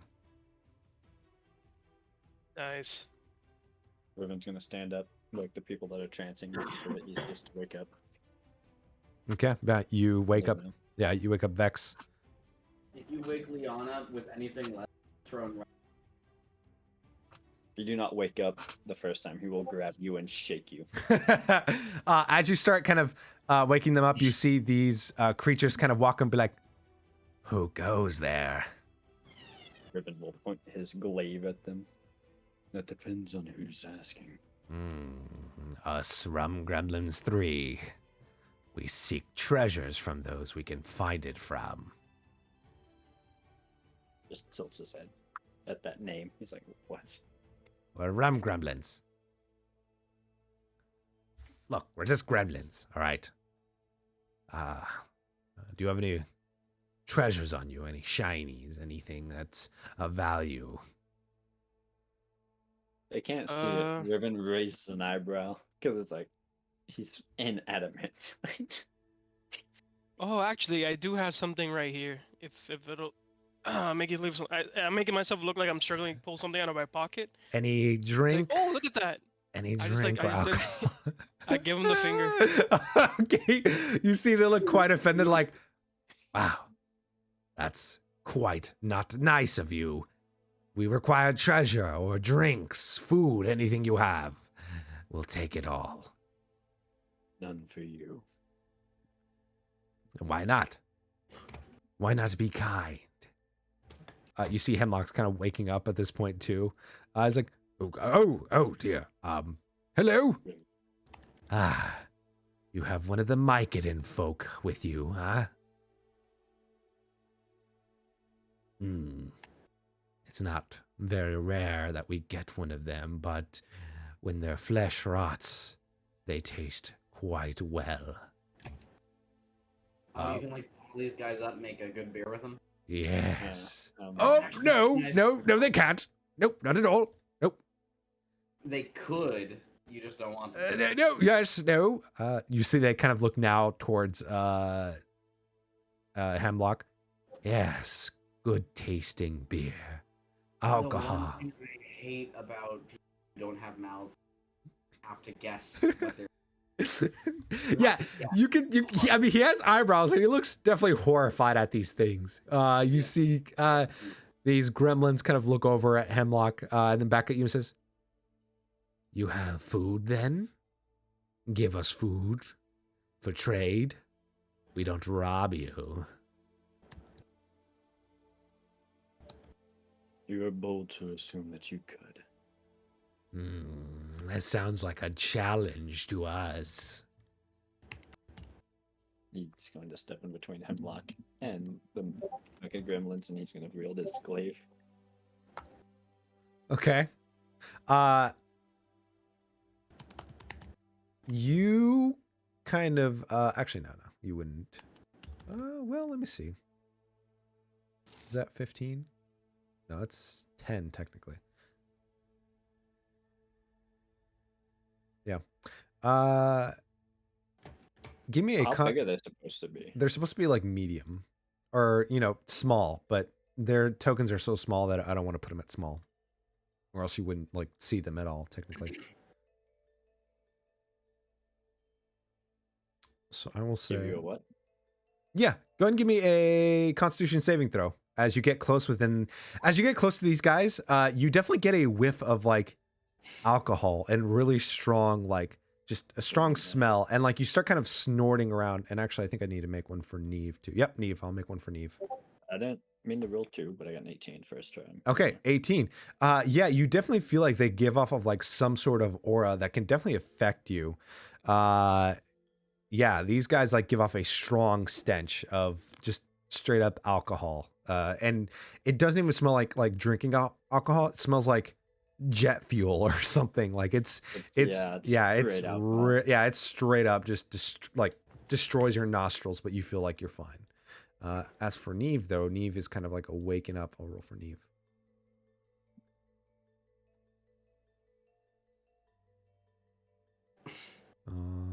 Constitution saving throw. Neve is good. 15. Cool. Yeah, Neve kind of looks up, smells, and then just kind of like backs away seeing this. Yeah, you figure that the longer you stay close to them, at least within 15 feet of them, the more this is going to affect you. So, you see, they say, look, we don't want any struggles, but we just want anything, food. Preferably alcohol, but we'll take the food. And if you won't give up the Mycadin man here, then food will do. But we want food or drink. Do you have drink? All right, how about 3 rations, 1 for each of you? Is that enough? No. More like 3 for each of us.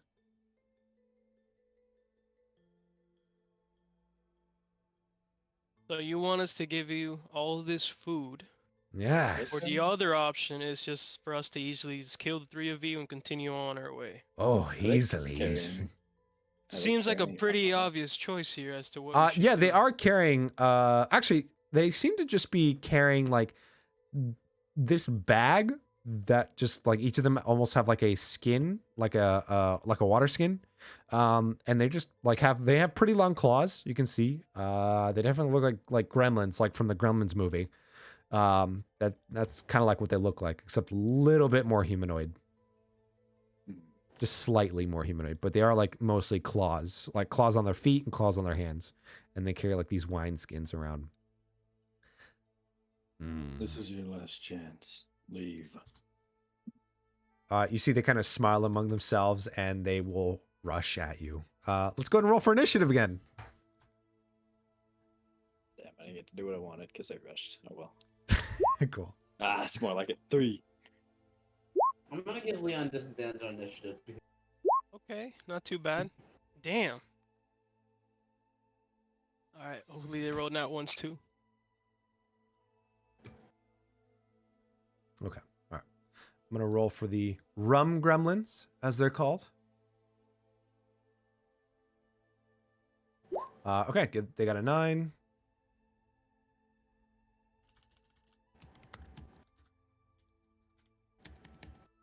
Okay, so that's going to be... all right, Leon, what was your initiative? I gave Leon disadvantage, so he's got a 3. Okay, cool. And then Riven, what was your initiative? 3. 3 as well? -1, baby. Jesus. Vex? 16. 16. Okay, thank God. And then Umbala. I'll roll for Umbala and Neve.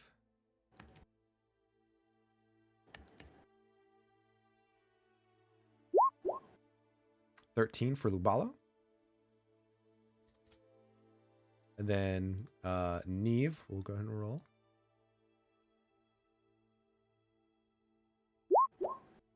$21 for Neve. Let's go.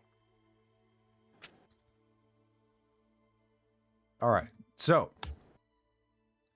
let's go ahead and close these guys out. Copy this.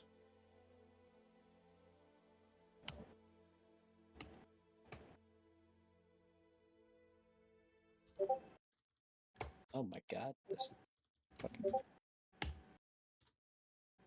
All right. So at the start of initiative, you see Neve will go ahead and kind of give an intimidating presence as these folk look like a little bit more like a challenge, then the pixies, Neve will go ahead and as a bonus action will rage. And with the rage, Neve will also increase the attacks of her weapons. Are they a berserker? They are, yeah, they're a double, well, actually right now, technically they're nothing, but, they are a double barbarian. Oh, that's the thing they Yep. get for barbarians, I guess. Yeah. Yeah, so, Neve will go ahead and go up and, getting right up in front of this, creature. Because... Okay,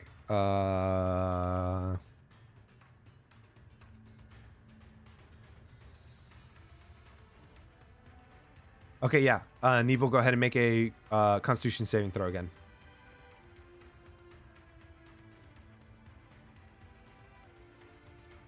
Okay. With the 13, Neve is able to kind of fight past like whatever this aura is that these creatures have. That definitely make them like pretty hard to fight. Like you get the watery eyes and everything as you get it right up in front of them.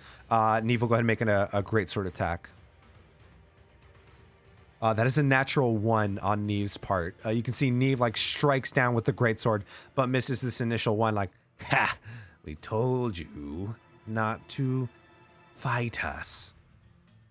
That is it for Neve. Next up is Vex.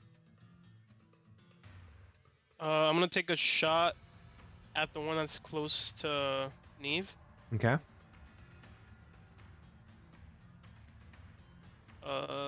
Yeah, I'm just gonna take a shot at it with my short bow. Go for it. 18? 18. Yep, 18 definitely hits. For 6 and so for 11 damage. Oof. All right, it's still up. It's looking bloodied. Damn. I take that shot, bonus action.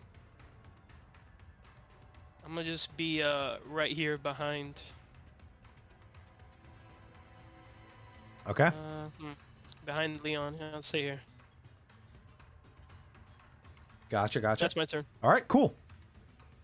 After that, it is going to be Ubala's turn. Ubala will go ahead and just kind of doesn't want to get too close. We'll stay quite a bit of ways. And then just kind of will hold her action in case they get close. After that, it is the gremlins. You can see this gremlin that's currently up against Neve. We'll go ahead and look at it. The rest of them be like, go get the rest of them. I will take care of this one. And he'll go ahead and cast Hex on... yeah, he'll go ahead and cast Hex on Neve. You see these two kind of split and run towards you guys. This one will go ahead and run here, and then he'll actually have to use his action to get up to Ubala. And then this one will actually also have to use his action to get up to you guys. But you can immediately see the smell. Reaction. Yeah, you get a reaction attack on them. Reaction booming blade attack. 18. 18, Jesus. 4 slashing. However, once he's within 10 feet, the energy that sheaths on his blade then has remained on his body. Does he continue moving towards me, or does he stop where he is? He'll keep moving until he gets close to you. So he'll move another 5 Extra feet. booming blade damage. Okay, thunder. Very nice. This booming blade is set off. So this one will go ahead. So actually, since this one goes up to Ubala, oh, Ubala. Yep. Welcome back. What's up? Welcome back. So I essentially had you hold an action to if they got close to you, which they did. So you can make a dagger attack or a claw attack. Oh, shit. Yeah, I'm sorry. I'm falling asleep. You're because good, I'm man. just tired from energy. No, dude, I completely thing. understand. Oh, I'm fucking cold, I think. All right, what am I? Yeah, all your blood's Finger, probably moving belly. to your leg right now. Yeah, my leg is like hot. Yeah. Um, Yeah. So just all right, give me a dagger or claw attack, either one.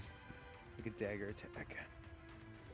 22. 22. Jesus, you guys are hitting for a lot still. with that minimum damage. Cool. So that was your reaction, held action. So these two gremlins, one will put a hex on Ubala, and the other one will put a hex on Riven. So these two hex. So the three people who are hexed are Neve, Ubala, and Riven.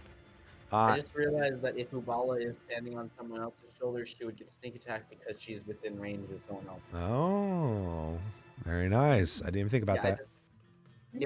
That's just something I realized. Not like, not like a bad thing, but it's like I thought it was fun. So this gremlin will go ahead and the one that's up against Neve will go ahead and make a claw attack at Neve. That is going to hit, and Neve will take 6 points of damage, half. 3, yeah. Cool.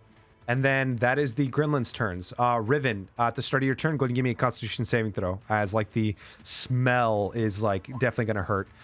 You are now considered poisoned. Yeah, that's what I was expecting. Yeah. Damn, that's a rough one. Alright. Poisoned. He's. I think that's this on attacks. It's this on all things. Yeah, I think. diss on everything. Except for saving it's- throws, I think. It's just ability checks and attack rolls. Attack rolls and ability checks, yeah. Yeah, attack rolls and ability checks. Yep.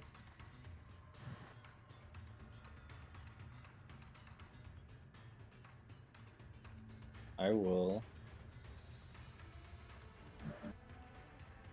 Let's see. I don't want to move because I don't want him getting to Hemlock. So I'll just attack him Okay, go for it. Make an attack roll with disadvantage. with a booming blade. Woo! Well, 12 misses. all right. These guys might be naked, but they're fast enough. Anything else I can do? Most of my abilities are self-use. No, nothing else.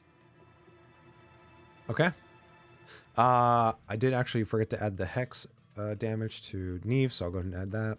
That's 1. Great. Okay. 1 necrotic. All right. Next is Leon.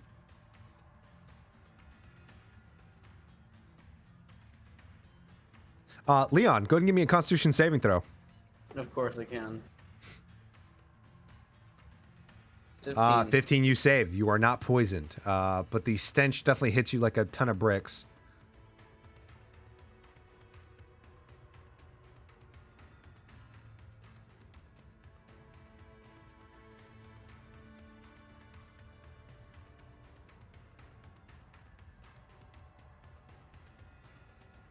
All right, what you doing, Leon? It's your turn. Oh, shoot. Yeah, you're good. Sorry. You're good. Guys, right? What? Magic stone. Okay, magic stone. Yeah. 10 hit. 10 misses. Well, I use my. Okay, cool. You use your bonus action. Anything else? Any movement? Or are you done? Okay, movement over there. Great. Sweet. Is that it?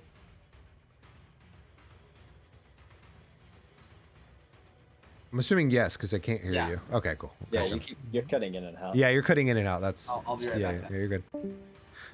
Okay, so next is Hemlock. Hemlock will go ahead and make a con save first. Hemlock is now considered poisoned as well.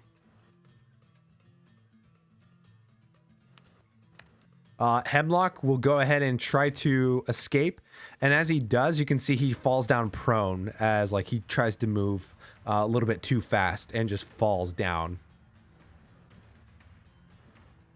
Oh my goodness! He's just like coughing up, even though you don't see a mouth. His race doesn't give him a resistance to it. No, not to poison. Oh, actually, let me double check. It is a fungus. I don't know if that would make it worse or better. Yeah. I mean, it could be disease. I could be wrong.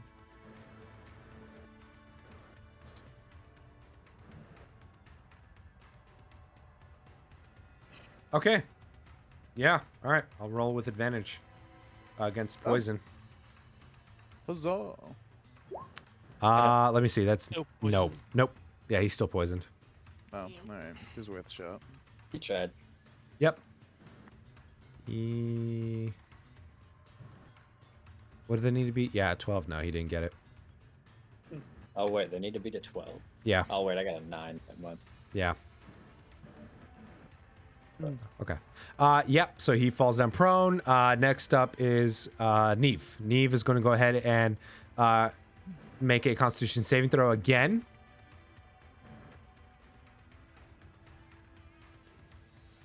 As soon as I can see Neve's character sheet. Why is it not showing me her character sheet? What the heck?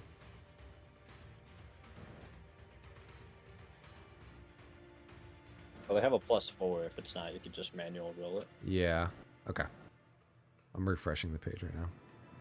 And that's also taking forever. Yeah. Why is my internet so slow now? Smack the router. Put it in its place. I know, right? Okay, there we I go. don't recognize this sound. Okay, there we How go. long did I pass out for? I don't know, man. Quite a bit. You missed the combat with the pixies. Yeah. I did.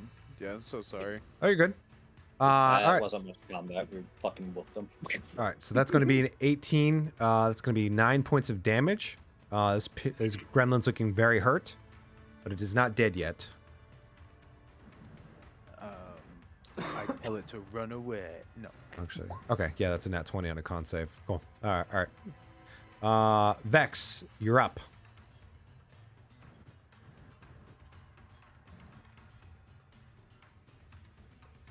I want something cool, but I don't want to get poisoned. Okay. This one's on death's door. Yeah, I know, but if I get 5 feet, Slap his wrist. Do it. yeah. Slap his wrist for being bad. I'm just gonna move. Oh, I'm still using the ruler. Just gonna move a little bit over here, 5 feet. I'm gonna take a shot at this one. Go for it.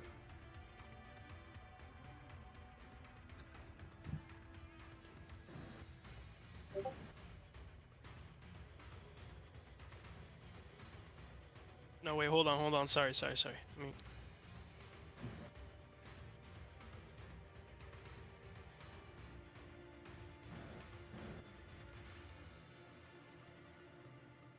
Yeah, you know what? I'm gonna try something. This might be... In my head, I think it'll work. Alright, so I'm gonna take a shot at that one in the red. Okay, go for it. So, short bow. 17? 17 hits for 7 points Awesome. of piercing. 7 It's dead. and 5. Yeah, yeah, Jesus. This thing dies for sure. Alright, so then...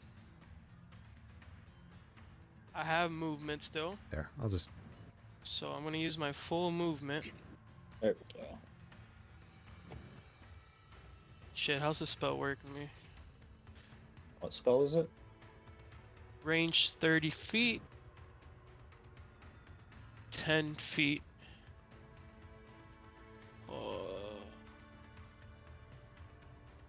I still have my bonus action. I can make this work. Okay, so... Alright, this is gonna be cool, if it works. Okay. Alright, so... 5, 10, 15, 20... 25, 30. So I'm gonna use my full movement. Okay. I'm gonna be here. All right. Quickly, bonus action. I'm gonna move another. I'm gonna use my phase step, Okay. and I'm gonna teleport here. Gotcha. Or I'm a little bit. I guess to move a little bit back there, right? All All right. right. All right. You're still there, Jay, right? All right. Yeah, I haven't lost anyone? I'm still with you. All right. So I'm still in 30 feet. I'm gonna use my hero's action, Okay. and I'm gonna pull him away from Riven with Thorn Whip. Okay. I'm gonna say he's gonna have 3/4 cover because of the tree.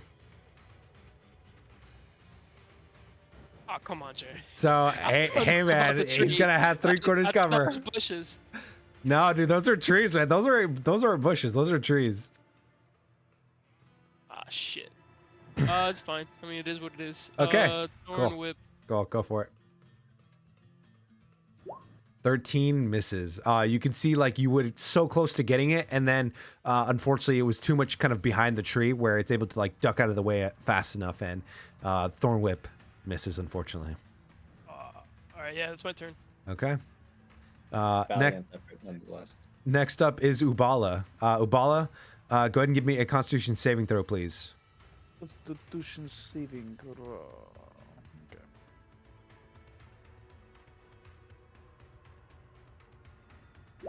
6. Yikes. You are poisoned.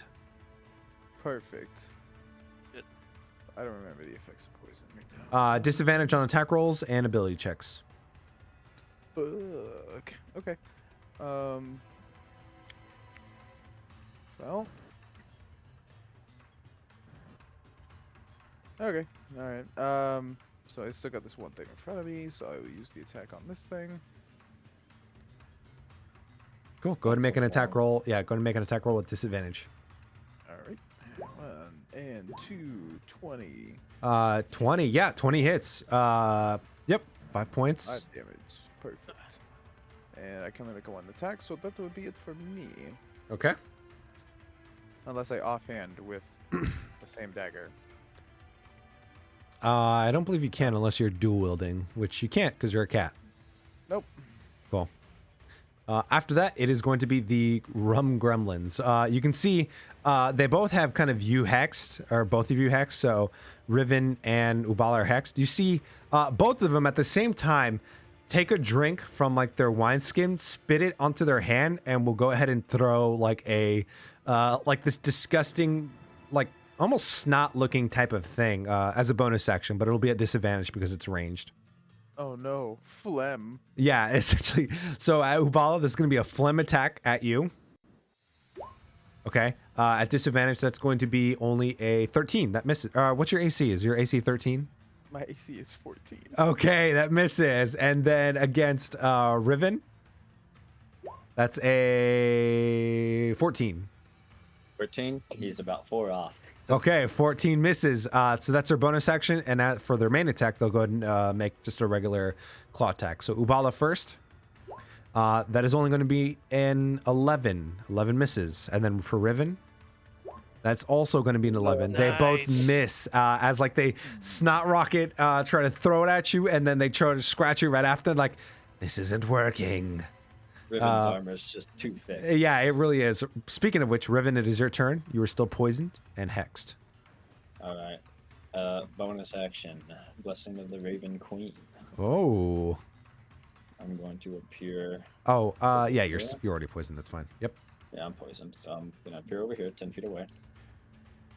There's a 30 foot. It's basically Misty Step. I'm not Okay. gonna lie. Yeah, for sure. Yep.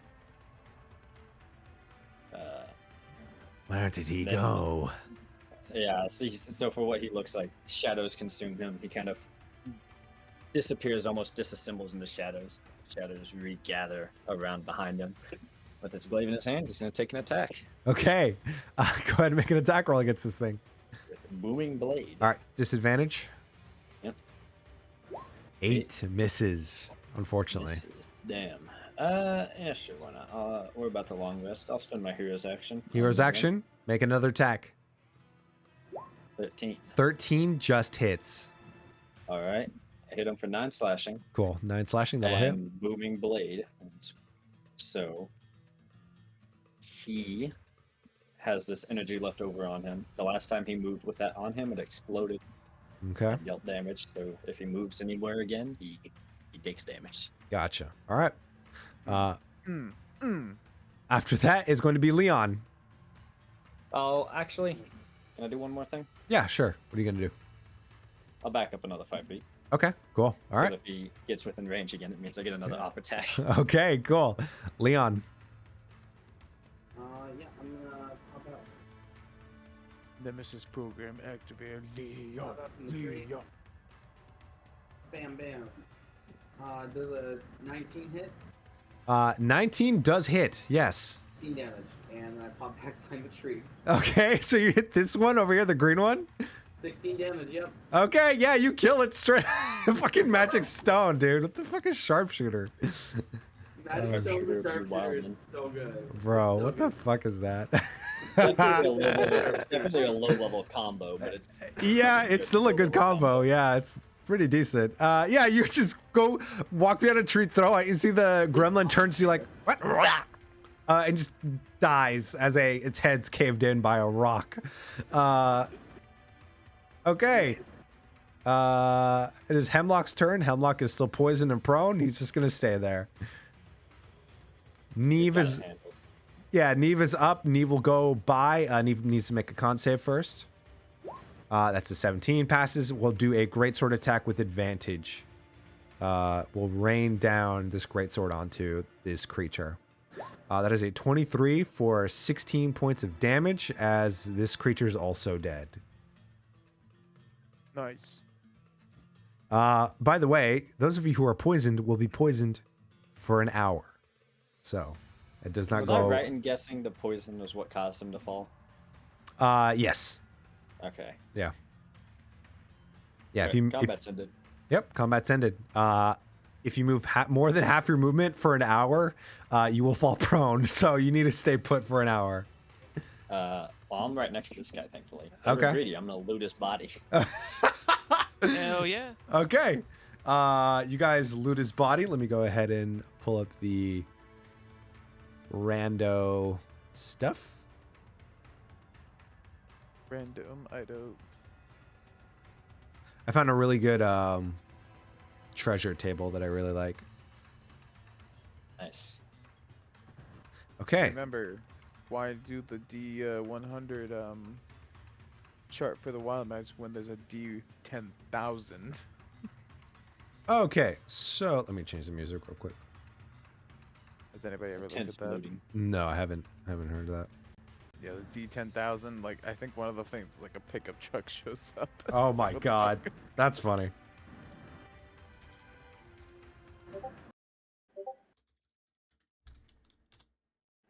Cool. So, you know what? Since you're searching, go ahead and give me an investigation check. Riven. Good at that. I'm also poisoned. Yeah, you are, so it will be a Hey, you're right disadvantage. next to me. How about some guidance? Guidance, guidance. Guidance, Guidance. guidance, Guidance. Guidance. Um. Oof. Oh my god. That's 0, but that's a nat 1.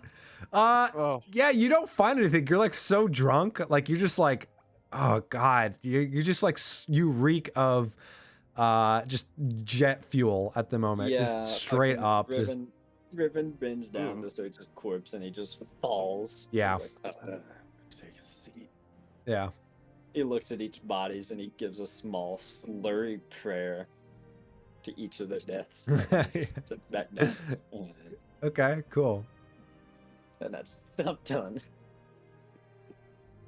I ain't gonna roll again after that. Okay. I took an interest in like how they were able to poison others just by being close. I want to like investigate their bodies, seeing where it's Oh. coming from. It's like from a gland or Okay. Yeah. Go and make I would say for this, make a medicine check. Medicine? Yeah, medicine. guidance, guidance. Guidance. Oh my god! Oh, You weren't even drunk, but you were so distracted by many Riven. not ones. Yeah. So you take a look at this. And it's a nat 1. Guidance isn't gonna do anything. Yeah, you're like not even sure, dude. You're like, what is this? If anything, you like unknowingly trigger whatever causes it to make people drunk, and you actually get drunk as well. So you are also now poisoned. Chats. I'm not gonna do anything. I Cool. think. Yeah, you guys need to stay put. You can see Hemlock's like, well, how about we rest for a bit here? I agree. We can loot their bodies later. Hopefully nothing finds us while we rest. He'll like slowly crawl over to you guys. What is it, Leon? That's the name. Yeah, Leon. Leon. Yeah. I must. Neve, I yeah. carry me. Yeah, Neve and Leon are the only two that aren't drunk or poisoned. Yeah, what's going on? I require you to carry me. Yeah, sounds good. Just don't pee on me and I'll be fine. Your illustrious Ubala is Leon's just gonna like gently wrap her in something that doesn't leak, and just wrap her on his shoulder. Okay, cool. Yeah, does doesn't it that leak. doesn't leak? Yeah. Which Because one's What in the juice? adult diaper? yeah, it's an adult diaper. Sweet. Well, we will end it here. As you guys are resting and recovering from being poisoned. So and you guys, I believe, have one more day before you get to this goblin village. So sweet. Day to level up. Yeah. I gotta Yeah. continue my sprint. Yeah, no one levels up yet. Nope. Damn.